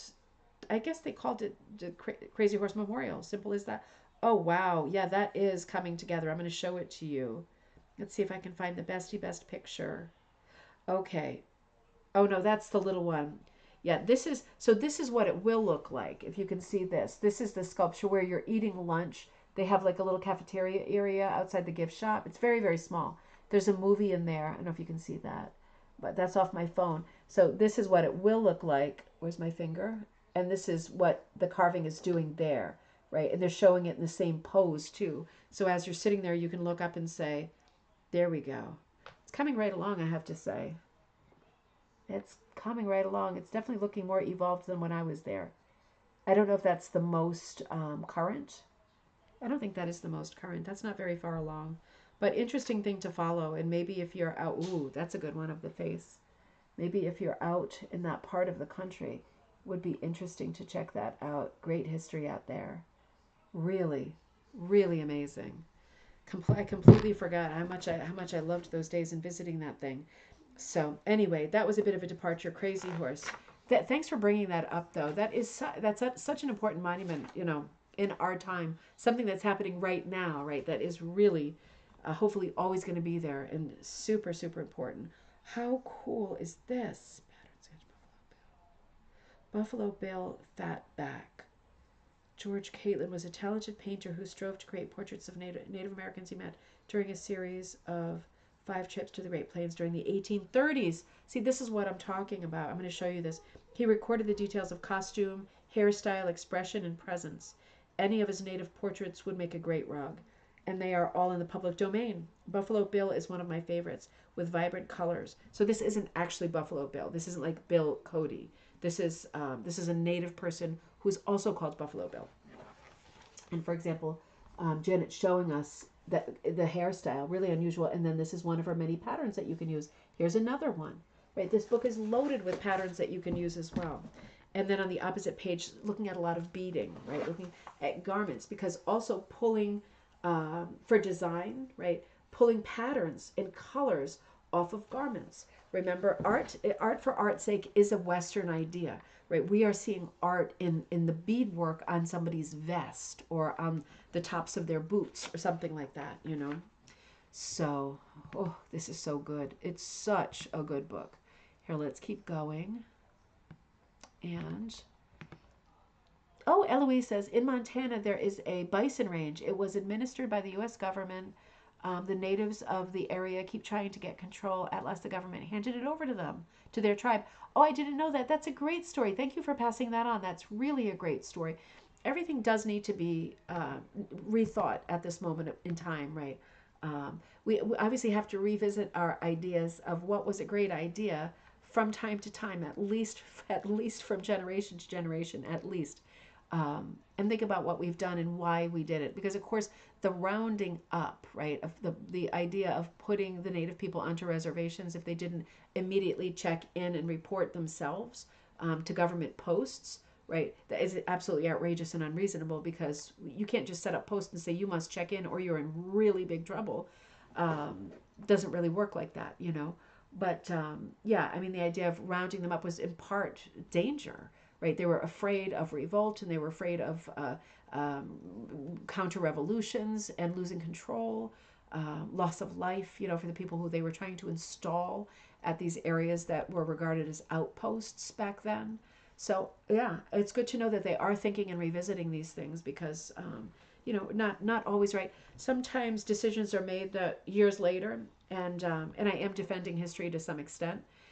Years later, it seems like, how could they be so disgusting and not forward thinking and inhumane and inhuman and et cetera, et cetera. But you do have to remember, in terms of context, there's always context that we don't fully understand, right? I give a lot sort of more credit historically to stories of histories that are constantly now being panned and removed from history books. And I'm thinking, evil or a different time period, they're not really the same thing. And not to say you should condone the same behavior in modern times, but you have to understand the people's rules and the backstory from that time to be able to really condemn it, right? So, yeah, so many different viewpoints, but revisiting, I think, is definitely the key.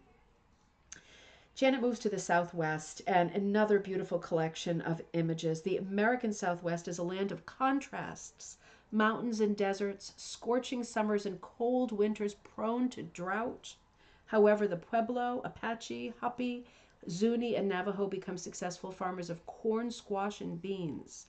Some of these people can trace their ancestry back 200 years, and some stone and adobe buildings have been continuously occupied for a millennium. Whoa. The climate was difficult, and most of the ceremonial and ritual activity was centered around the need for rain. Yeah, I guess so. I remember I did my first book report was on the Hopi Indians, and man, do you remember that, Mom? I sure do. That was so fun. It was. The Cheetah dolls? The Kachina dolls. Oh, I do remember. I just remember sitting at the kitchen table of the old house. We took like 100 books out of as many books as they allowed us to take on the Hopi Indians. And remember, Mom, you took us to I think they called it the Indian Museum then. I don't think it was called the Native. In Bristol, Rhode Island, and it was on a road that was like a roller coaster with a bump after bump after bump, and we were in the back seat, like, about to puke. That was so much fun, but that was a great introduction and a great assignment for me. My first introduction to the Native American culture. I didn't know. I did always want to go back because it was filled with things I'd never seen before, right? Because the way that our museums and field trips, and we're a really artsy family, so I did see art, but not that art. And going into that little museum, I think it was called the Indian Museum then, it was like little seed beads, turquoise booties, and moccasins and vests and tools and weapons and things that I didn't know what they were for, right? That then take on these magical properties. And it was such a lot of fun. So much fun. So the Southwest, this is a beautiful piece that she's showing us. Oh, shoot. Wait a minute. I skipped over that. How'd I do that? Hang on. Let me make sure. Hang on. Yeah, I skipped this one. Let me just flip back and figure out how. Oh, did I do that? So this is Plains Indian Horse. This is not the Southwest, right? We're still at the Plains chapter. I just missed this. Plains Indian Horse, 22 by 50, number 6 and number 8 cut, new and recycled wool on monk's cloth, designed and hooked by Diana, almost same name as me, but 2 N's, Bobby, I think, oh gosh, I can't read it because it's, oh, you can see it there too. Wait a minute. Let me lift it a little so if you can see it better, you have a chance. I don't want, do you see it at the bottom? It kind of, Athens, Alabama, but I can't see the last name that well. Maybe somebody knows and you can write it. But what a beautiful piece. Recycled wool on monk's cloth. Absolutely beautiful. And I'm trying to remember what that turquoise cross that we're seeing in the border. I'm trying to remember what that means. Oh, gosh. I'm going to think if it comes to me by the end. Because I remember I was studying Navajo symbolism when I put together my version of remember I did the dyeing from the Helen Albee book, right? The Helen Albee mission book, the Abenaki rugs. And she said Abenaki because it was like a tribe that was familiar and local for her there. And so she was basically saying, Helen Albee, right? This is in 1900, 1901, that kind of timeline in New Hampshire. And she was basically saying, set up a mission to help women in her. It was a summer community for her until she decided to live there full time and help the local people who are really struggling with poverty and lack of sort of job opportunities and income, and help the women population do some rug making, which she would then, source buyers or bring to department stores and sell for them and bring the cash back. And it worked really well, but she really fought with the immediate community first because they didn't like her ideas. And her primary idea was the things that were popular at that moment, 1900, right, coming out of the very high Victorian period of the 1880s and the Gilded Age. And it was too much for her. She did not like that style at all. She did not like flowers and scrolls. And Helen Albee thought that the sort of epitome or the height of beauty and sophistication, at least at that time, was the art that she had seen in native cultures. And so she borrowed from it. And of course, in those days, nobody said cultural appropriation, but she called the rugs Abenaki rugs, and they were known. The mission was known that way, but she really was pulling from not just the Abenaki, sometimes called Abenaki culture, but every Native American culture. Any symbol that she saw or she collected, right? So it was a real cross section of the lots of cultures, different tribes from different places. And she put them all together into kind of a variety of pastiches, which became her pattern line. So for that reason, I used the stars a lot when I recreated her dye colors from the back of her 1901 dye book. There weren't pictures of the colors, and there aren't pictures of the rugs. There's 2 at the New Hampshire Historical Society, but you don't get a good feel for the color at all because they're like black and white.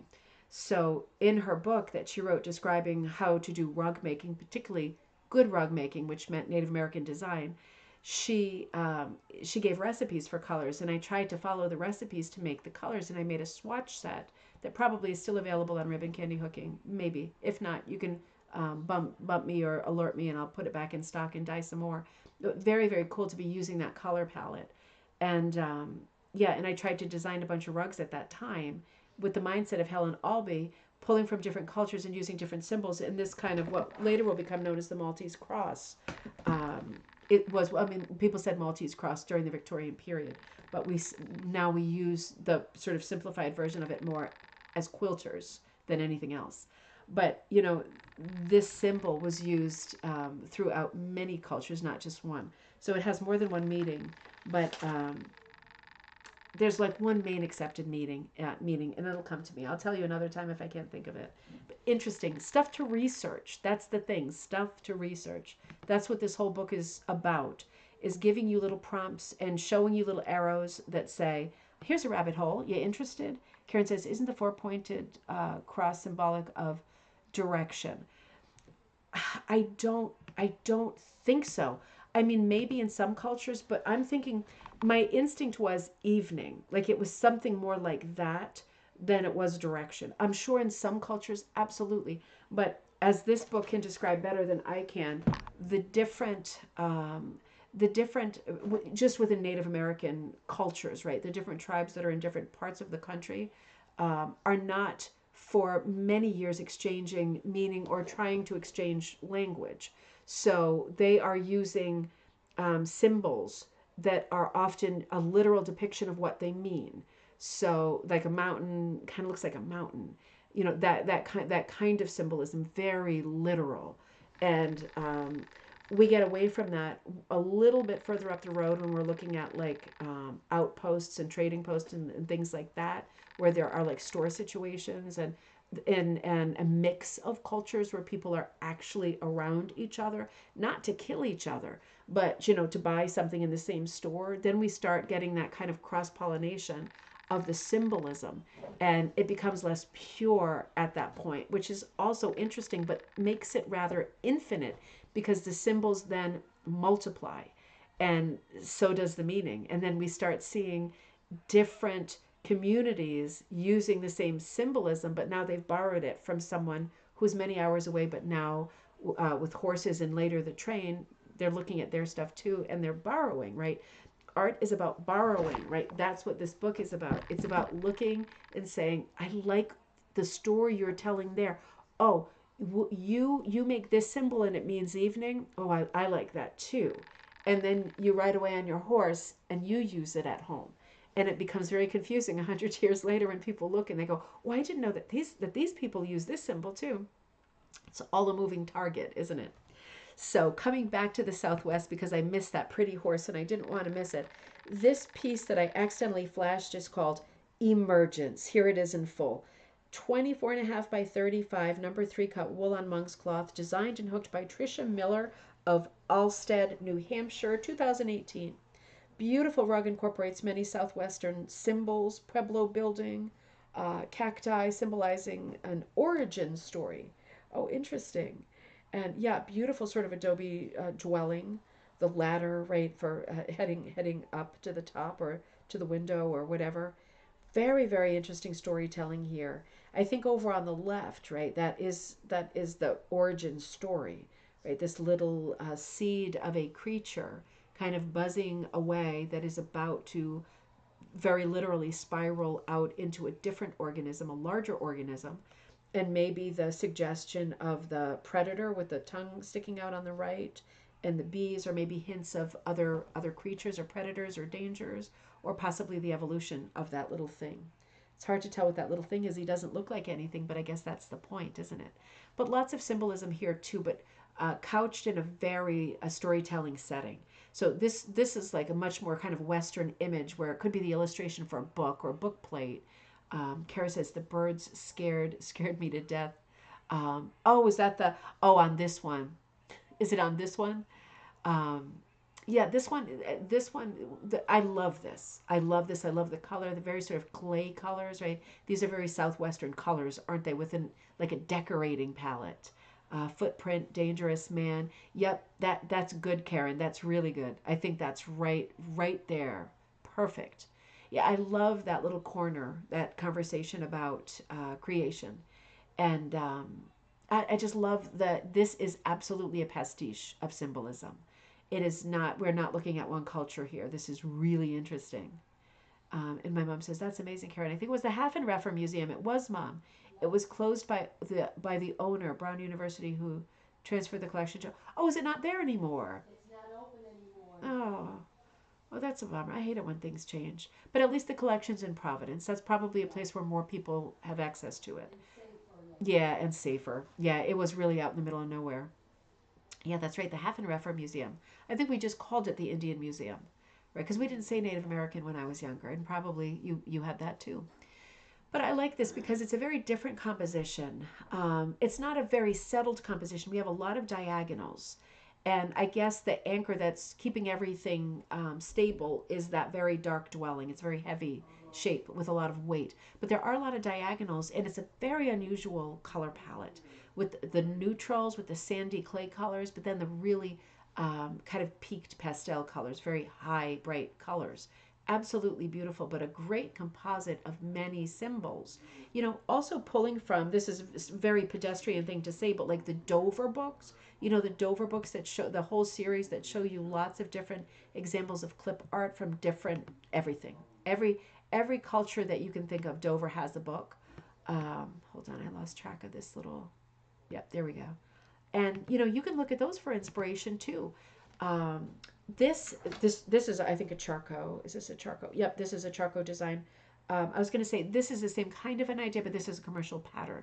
So this is called Mimbres Pottery 28.5 by 41, 3 to 4 cut hand dyed wool on rug warp, designed by Charco, hooked by Julie Gibson of Guilford, Connecticut, 2010. And Julie said, my wools were hand dyed using natural dyes from Table Rock over door natural wool. Dye colors used included Kutch, chestnut, madder, tesu, Caribbean logwood, and lac, or like the beetle. Regarding the design, I feel that some of the medallions could be identified as Mimbres designs, but others appear to be more Navajo, Zuni, or Hopi styles. Interesting. Again, crazy amounts of crossover. It's very hard to tell, but this really functions as a sampler, I think. And this is a great idea to use these kind of plate-sized emblems or cutouts and do these fills with different motifs, either from the same culture or different cultures. It does have a little small, very for me, small flavor of the Pennsylvania Dutch design because the smaller motifs remind me of hex designs. Maybe that's just me, shame on me, but it has a real sampler quality to it, and that is a positive thing. I really like it. I guess these are designs that were pulled from art on pottery.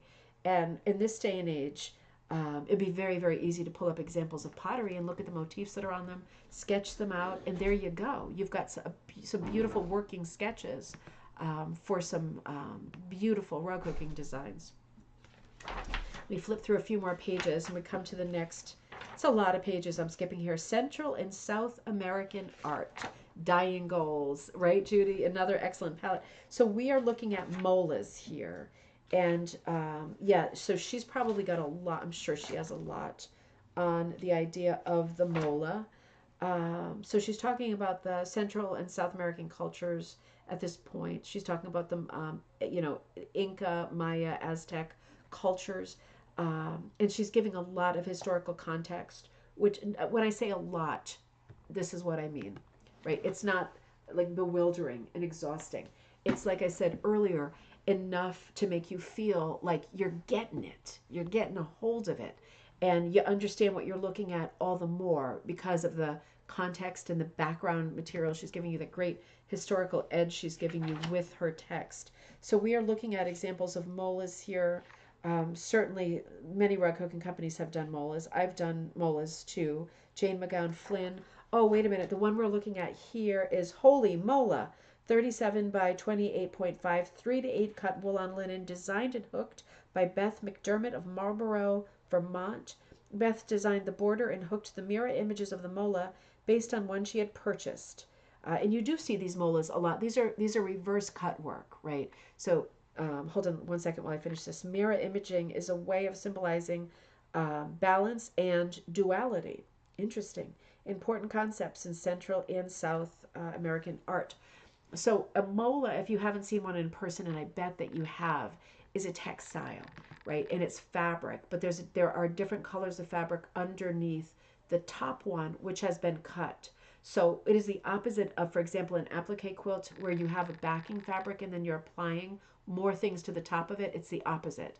You have a top fabric, it's covering the backing fabric or fabrics plural, and you're cutting out almost like lace work or cut work, right? European cut work. You're cutting it out and you're looking through at the colors that are behind it. So it is the opposite of applique.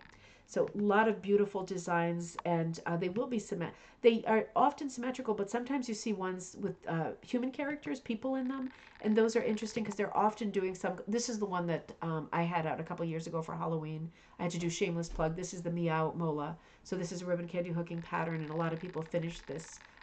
It was a class, I think, but this is just a cat. So images like this, obviously, they are not double-sided. This is not about duality. This is about Halloween. Very, very, very lowbrow. But lots of different rug hooking companies over the years, like Jane McGowan Flynn in this example, have done examples of molas to hook, and they are absolutely beautiful. Jay says he loves finding molas, and you often do find molas. They are out there in antique stores, flea markets. Some are new, some are old. So if you want to start collecting them, they're not all valuable, right? Um, Even not all the old ones are valuable. It's really going to depend on the motif and the technique. This is by, again, Jane McGowan Flynn. This is a charcoal pattern hooked by Julie Gibson of Guilford, Connecticut, 2014. This is called Tortuga, 14 1/4 by 18 1/2, number 3 through number 5 cut on linen. So we have some kind of a tortoise in the center there. Really beautiful. And I'm going to keep going because there's more. There's more to see. So I'm currently looking at, I don't want to make you jealous, but I am looking at pages of molas. I'm looking at pages and pages of molas with drawings by Janet of yet more molas that you could use for your patterns. Really beautiful. Oh, a Chihuahua. Oh, that's by my friend Deborah Wallen. I love that. For the book, for later, right? Ooh, feather headdress. Oh, that's an Aztec artifact. Is it interesting? And again, she's talking about pottery, right? This is the one by Deborah Wallen. Shades of pottery, right, with the Chihuahua that's broken down into pottery designs. This is an Aztec headdress, right, with like broom or bristle around it, right? So she's giving us all of these items, to all of these artifacts to look at, and she's showing you all of the different places where you might reach out for reference, for inspiration, for a sort of cultural touchdown. Learn something that you don't know, kind of assimilate it into your design or into the idea that goes into your design, whether it's the pattern, the picture, the idea, the story, the myth, the legend. Could be anything. It could be anything. So a few more beautiful pages of Mola's Day of the Dead stuff. And then we come to the picture I had up here that was Mexican flour dough figures. Let me take one little sip of my drink here. Take a short break.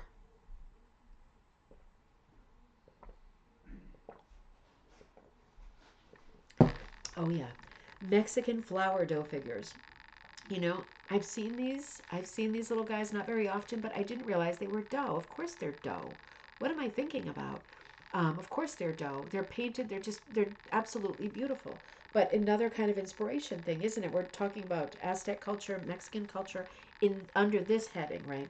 So beautiful examples like this. I just wanted to show you. There are many pictures in here that are not textiles. We're looking at textiles because we're rug hookers, but there is so much else to sink your teeth into. This piece is called La Catrina, 25 by 34, mixed cuts of wool, handmade I-cord. Handmade I-cord. Ooh, I don't know what that is. Handmade I-cord. Beaded felt balls, sari silk, acrylic and chenille yarns, 3D Proddy flowers on burlap, designed and hooked by Nancy Barber of Lively, Ontario. Absolutely beautiful. Mexican motifs can vary from the strictly geometric to the curvy organic forms of nature and everything in between. That's a quote from Janet. Absolutely beautiful. Isn't it beautiful? There's so much variety in this piece. This is a great Prati free-for-all, isn't it? Absolutely beautiful. My mom says, memories, memories, Karen.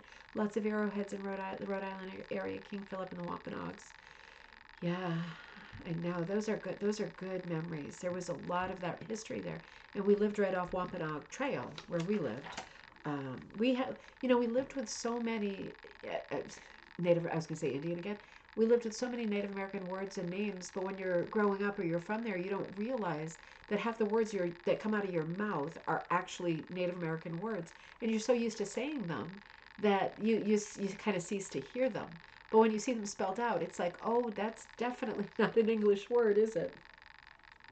So this chapter carries on with lots of extraordinary examples. We're in Mexico, so you knew we were going to get here sooner or later. We had to come to Frida, right? And this is just absolutely stunning. This is designed and hooked by Janet.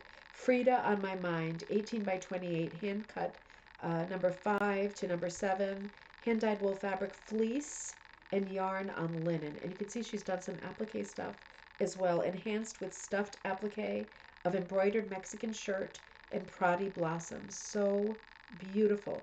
Mounted on canvas stretchers, like a picture frame, decorated with ball fringe. Absolutely beautiful. The ball fringe gives a nice touch too, doesn't it?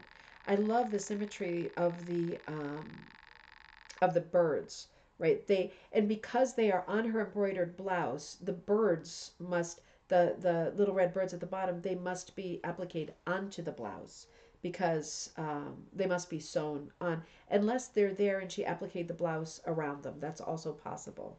But they are absolutely beautiful. I like the birds. They remind me of I'm trying to think of what the word. I'm not going to think about the word, am I? My brain isn't working that well. Oh, there's a word for oh gosh, I almost had it. For Mexican, little shrines, right? Little shrines, balanced little characters. They often have a little shelf in front of them. You put a piece of statuary or a little charm, something like that. Oh, not reliquary, something like, it's not there. But it does remind me of one of her favorite pieces. It was a picture frame that had birds on the sides. It reminds me of that specific thing that she had. I think it was a frame or a mirror or something, but she added to the painting of it, and it became sort of one of the early collage pieces, and something of hers that was actually a decorative piece of hers that she turned into a finished fine art piece by adding her painting to it. There are a couple of birds on that particular piece too that remind me of these birds. Very thoughtful piece. No, that's not what I was thinking. But Jay, that's not Milagros. That's what I was thinking. Thank you, Judy. Thank you. That's exactly what I was thinking. Thank you. No, Milagros are the charms. No, that's not what I was. Milagros are the little charms, right? Like the little silver charms. Where like if you are like for her, right? She lost her leg. She lost a lot of her body in a bus accident when she was young. But she lost her leg, and then she had the big boot that was like, she had iconic boots, but it was like a prosthetic.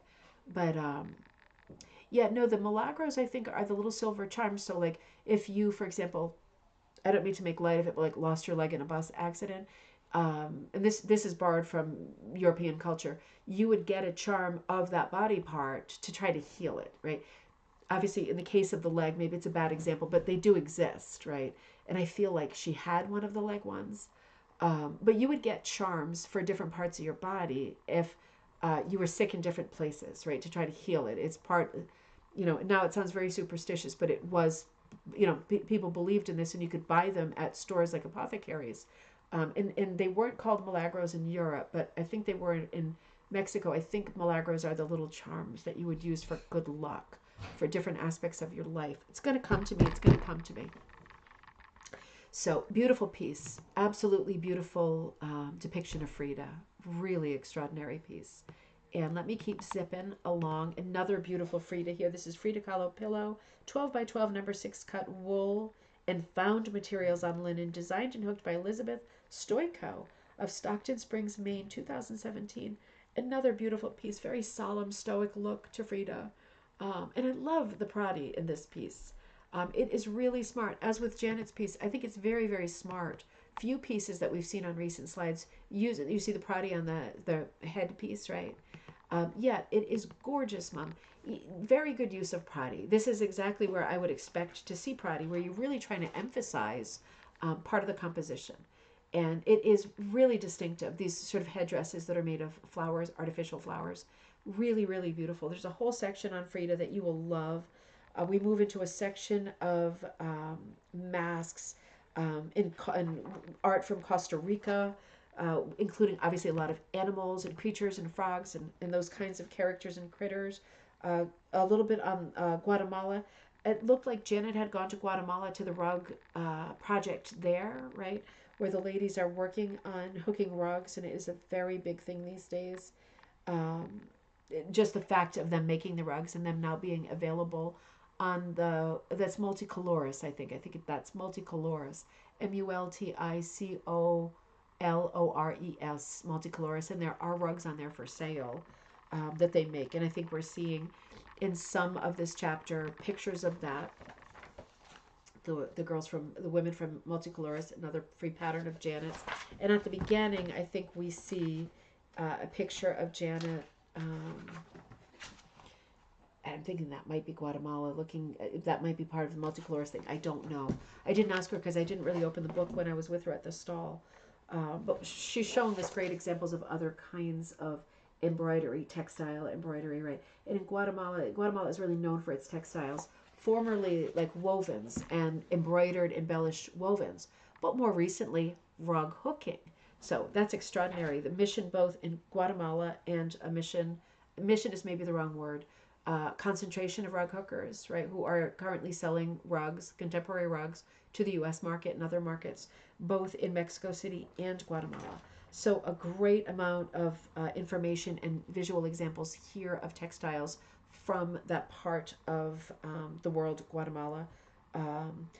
This piece that we were looking at last is called Mayan Faces, Mayan, 18 by 18, number 3 cut wool on linen, designed and hooked by Tanya Nodell of Sudbury, Ontario.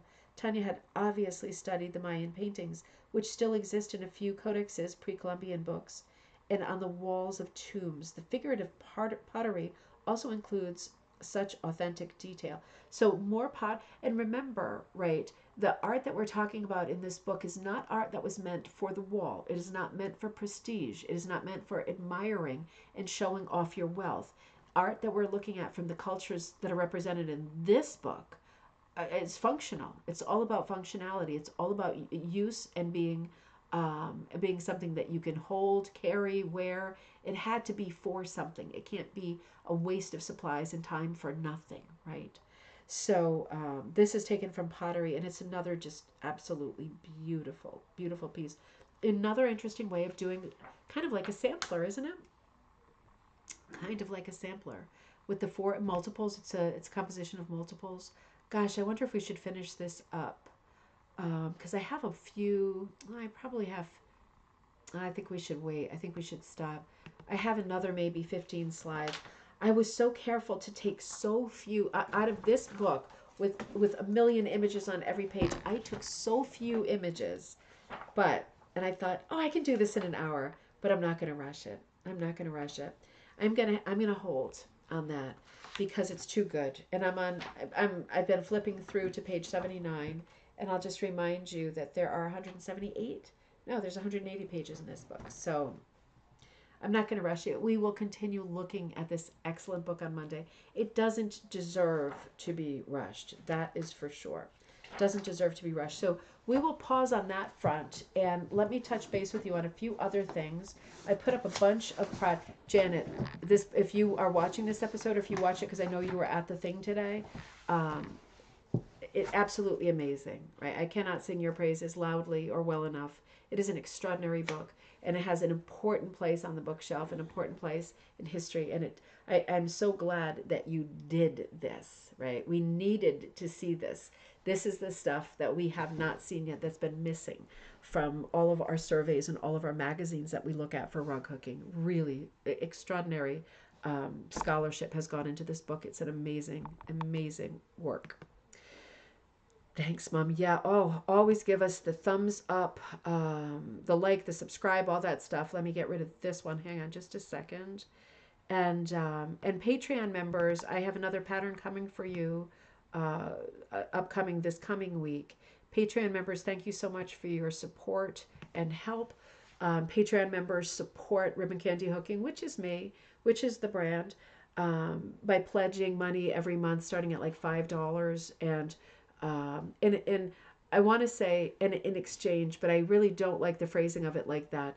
I do send out at least one free pattern a month, and I try to send out a newsletter, and I try to do it more and more, and I will do it more and more as time allows.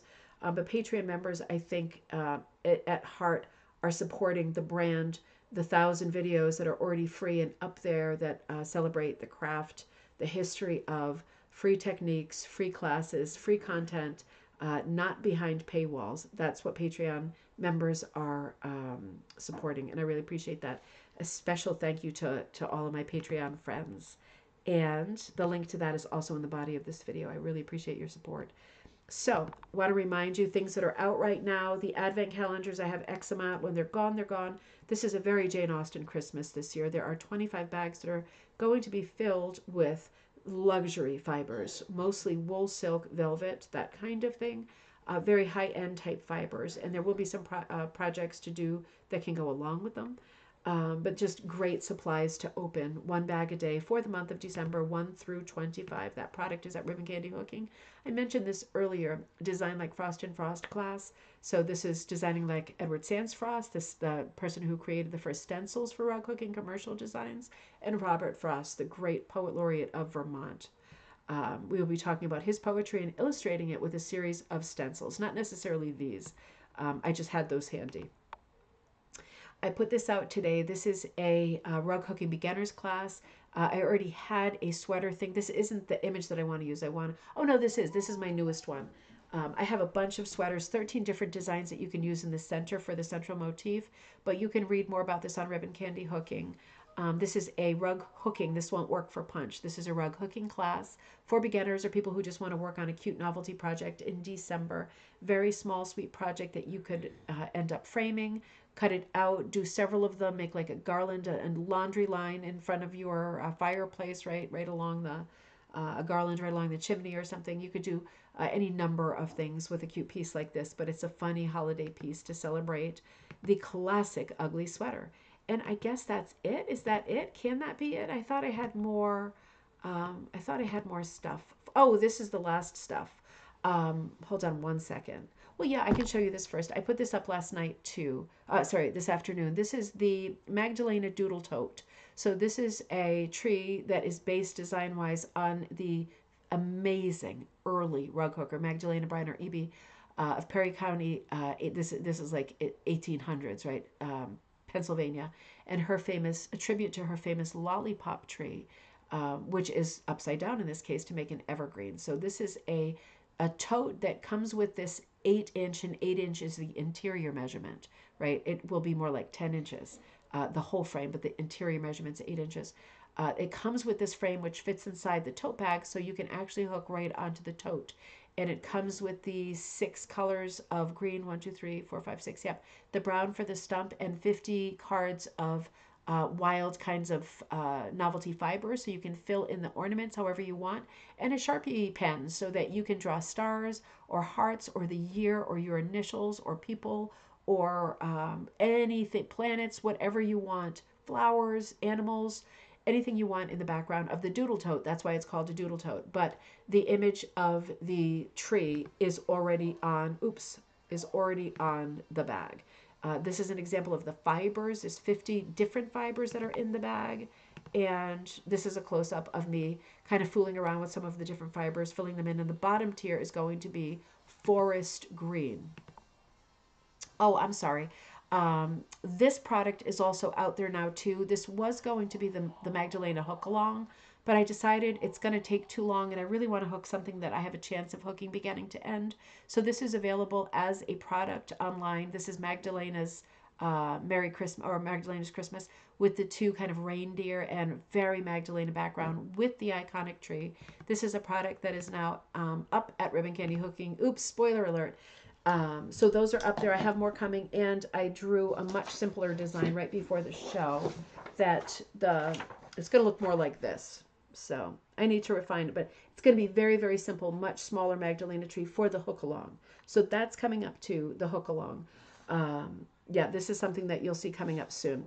I also got, I don't want to end the episode on a negative note, but I also, I've gotten a lot of emails in the last 48 hours saying, what is going on with solder? I thought that you were doing a class, a talk, and a show at solder.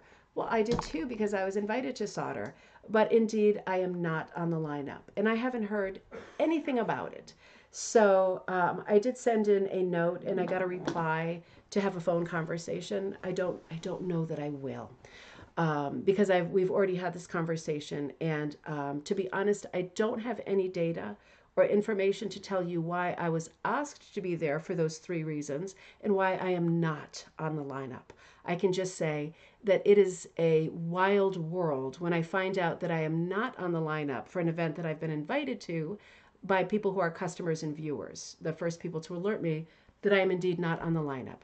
So I will assure you that if you have a rug with me for the Design Like book, that is coming out on schedule.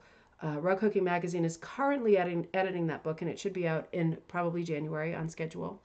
And the second book will follow immediately, whether I again go with the Rug Hooking Ampre Press or someone else or do it myself. But I will have at least 2 Design Like books out by the time that there is an exhibit. And I am looking for, I'm going to say it, an even better place to have an exhibit of your fantastic rugs. We will celebrate in a huge way. So all of this hit me yesterday, which is one of the reasons why I think I'm getting sick. I'm shutting down a little bit because it is a bit shocking. But I want to assure you, if you do have a rug with me and you were looking forward to having your rug at solder, I also thought it would be because that's what I was told, and I don't have any new information.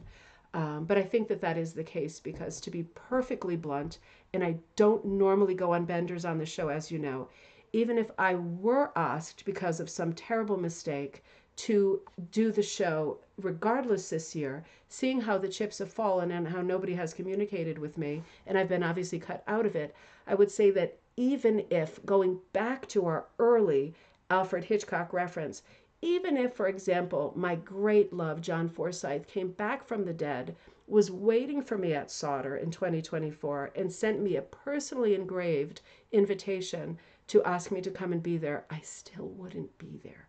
So in short, I won't be at solder this year.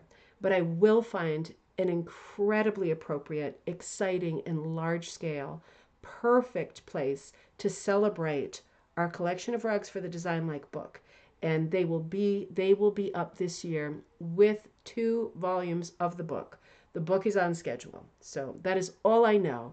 And I don't have the energy or the presence of mind or the sense of humor to ferret for more information on that subject. So that is that. That might be the last time you hear me say that word between now and death, which I hope is very far away. So, Kathy, I hope to see you tomorrow too. If you do, it will be early, and it will be because I feel a lot better because I love seeing you. I know I missed a lot of buddies today.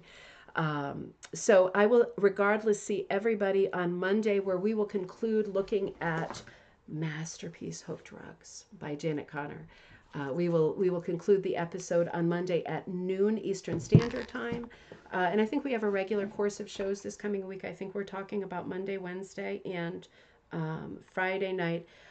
I think on Friday night I'm probably looking at doing our crossword night because we haven't done that for a while. But please send me your excellent work, ideas, sketches, projects, questions, restoration stuff, whatever, finds, vintage antique finds. Send me all of that stuff for the next gallery night, because if it's not this coming week, it'll be the week after. But it's good to put it into a program sooner rather than later. So whatever amazing thing you're working on, make sure you send it and let me just get that started, because you know that we will have a gallery night and it'll be sooner rather than later. So it might be, I think, that this week is our crossword night. We'll see how that goes.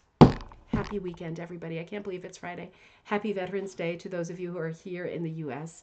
Celebrating over the weekend. I hope you have a great time.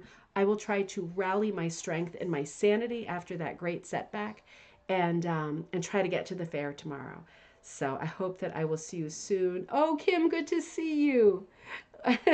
It'll be right there for you. As soon as I log off, it will be right there. And it is a great episode because I was pulling from Janet's book, so it could not go wrong. There was nothing I could do to screw up this article as long as I was holding that book in my hand. All right. Well, happy weekend, everybody. I hope it's a great couple of days. And I will catch up with you on Monday. I will see you then.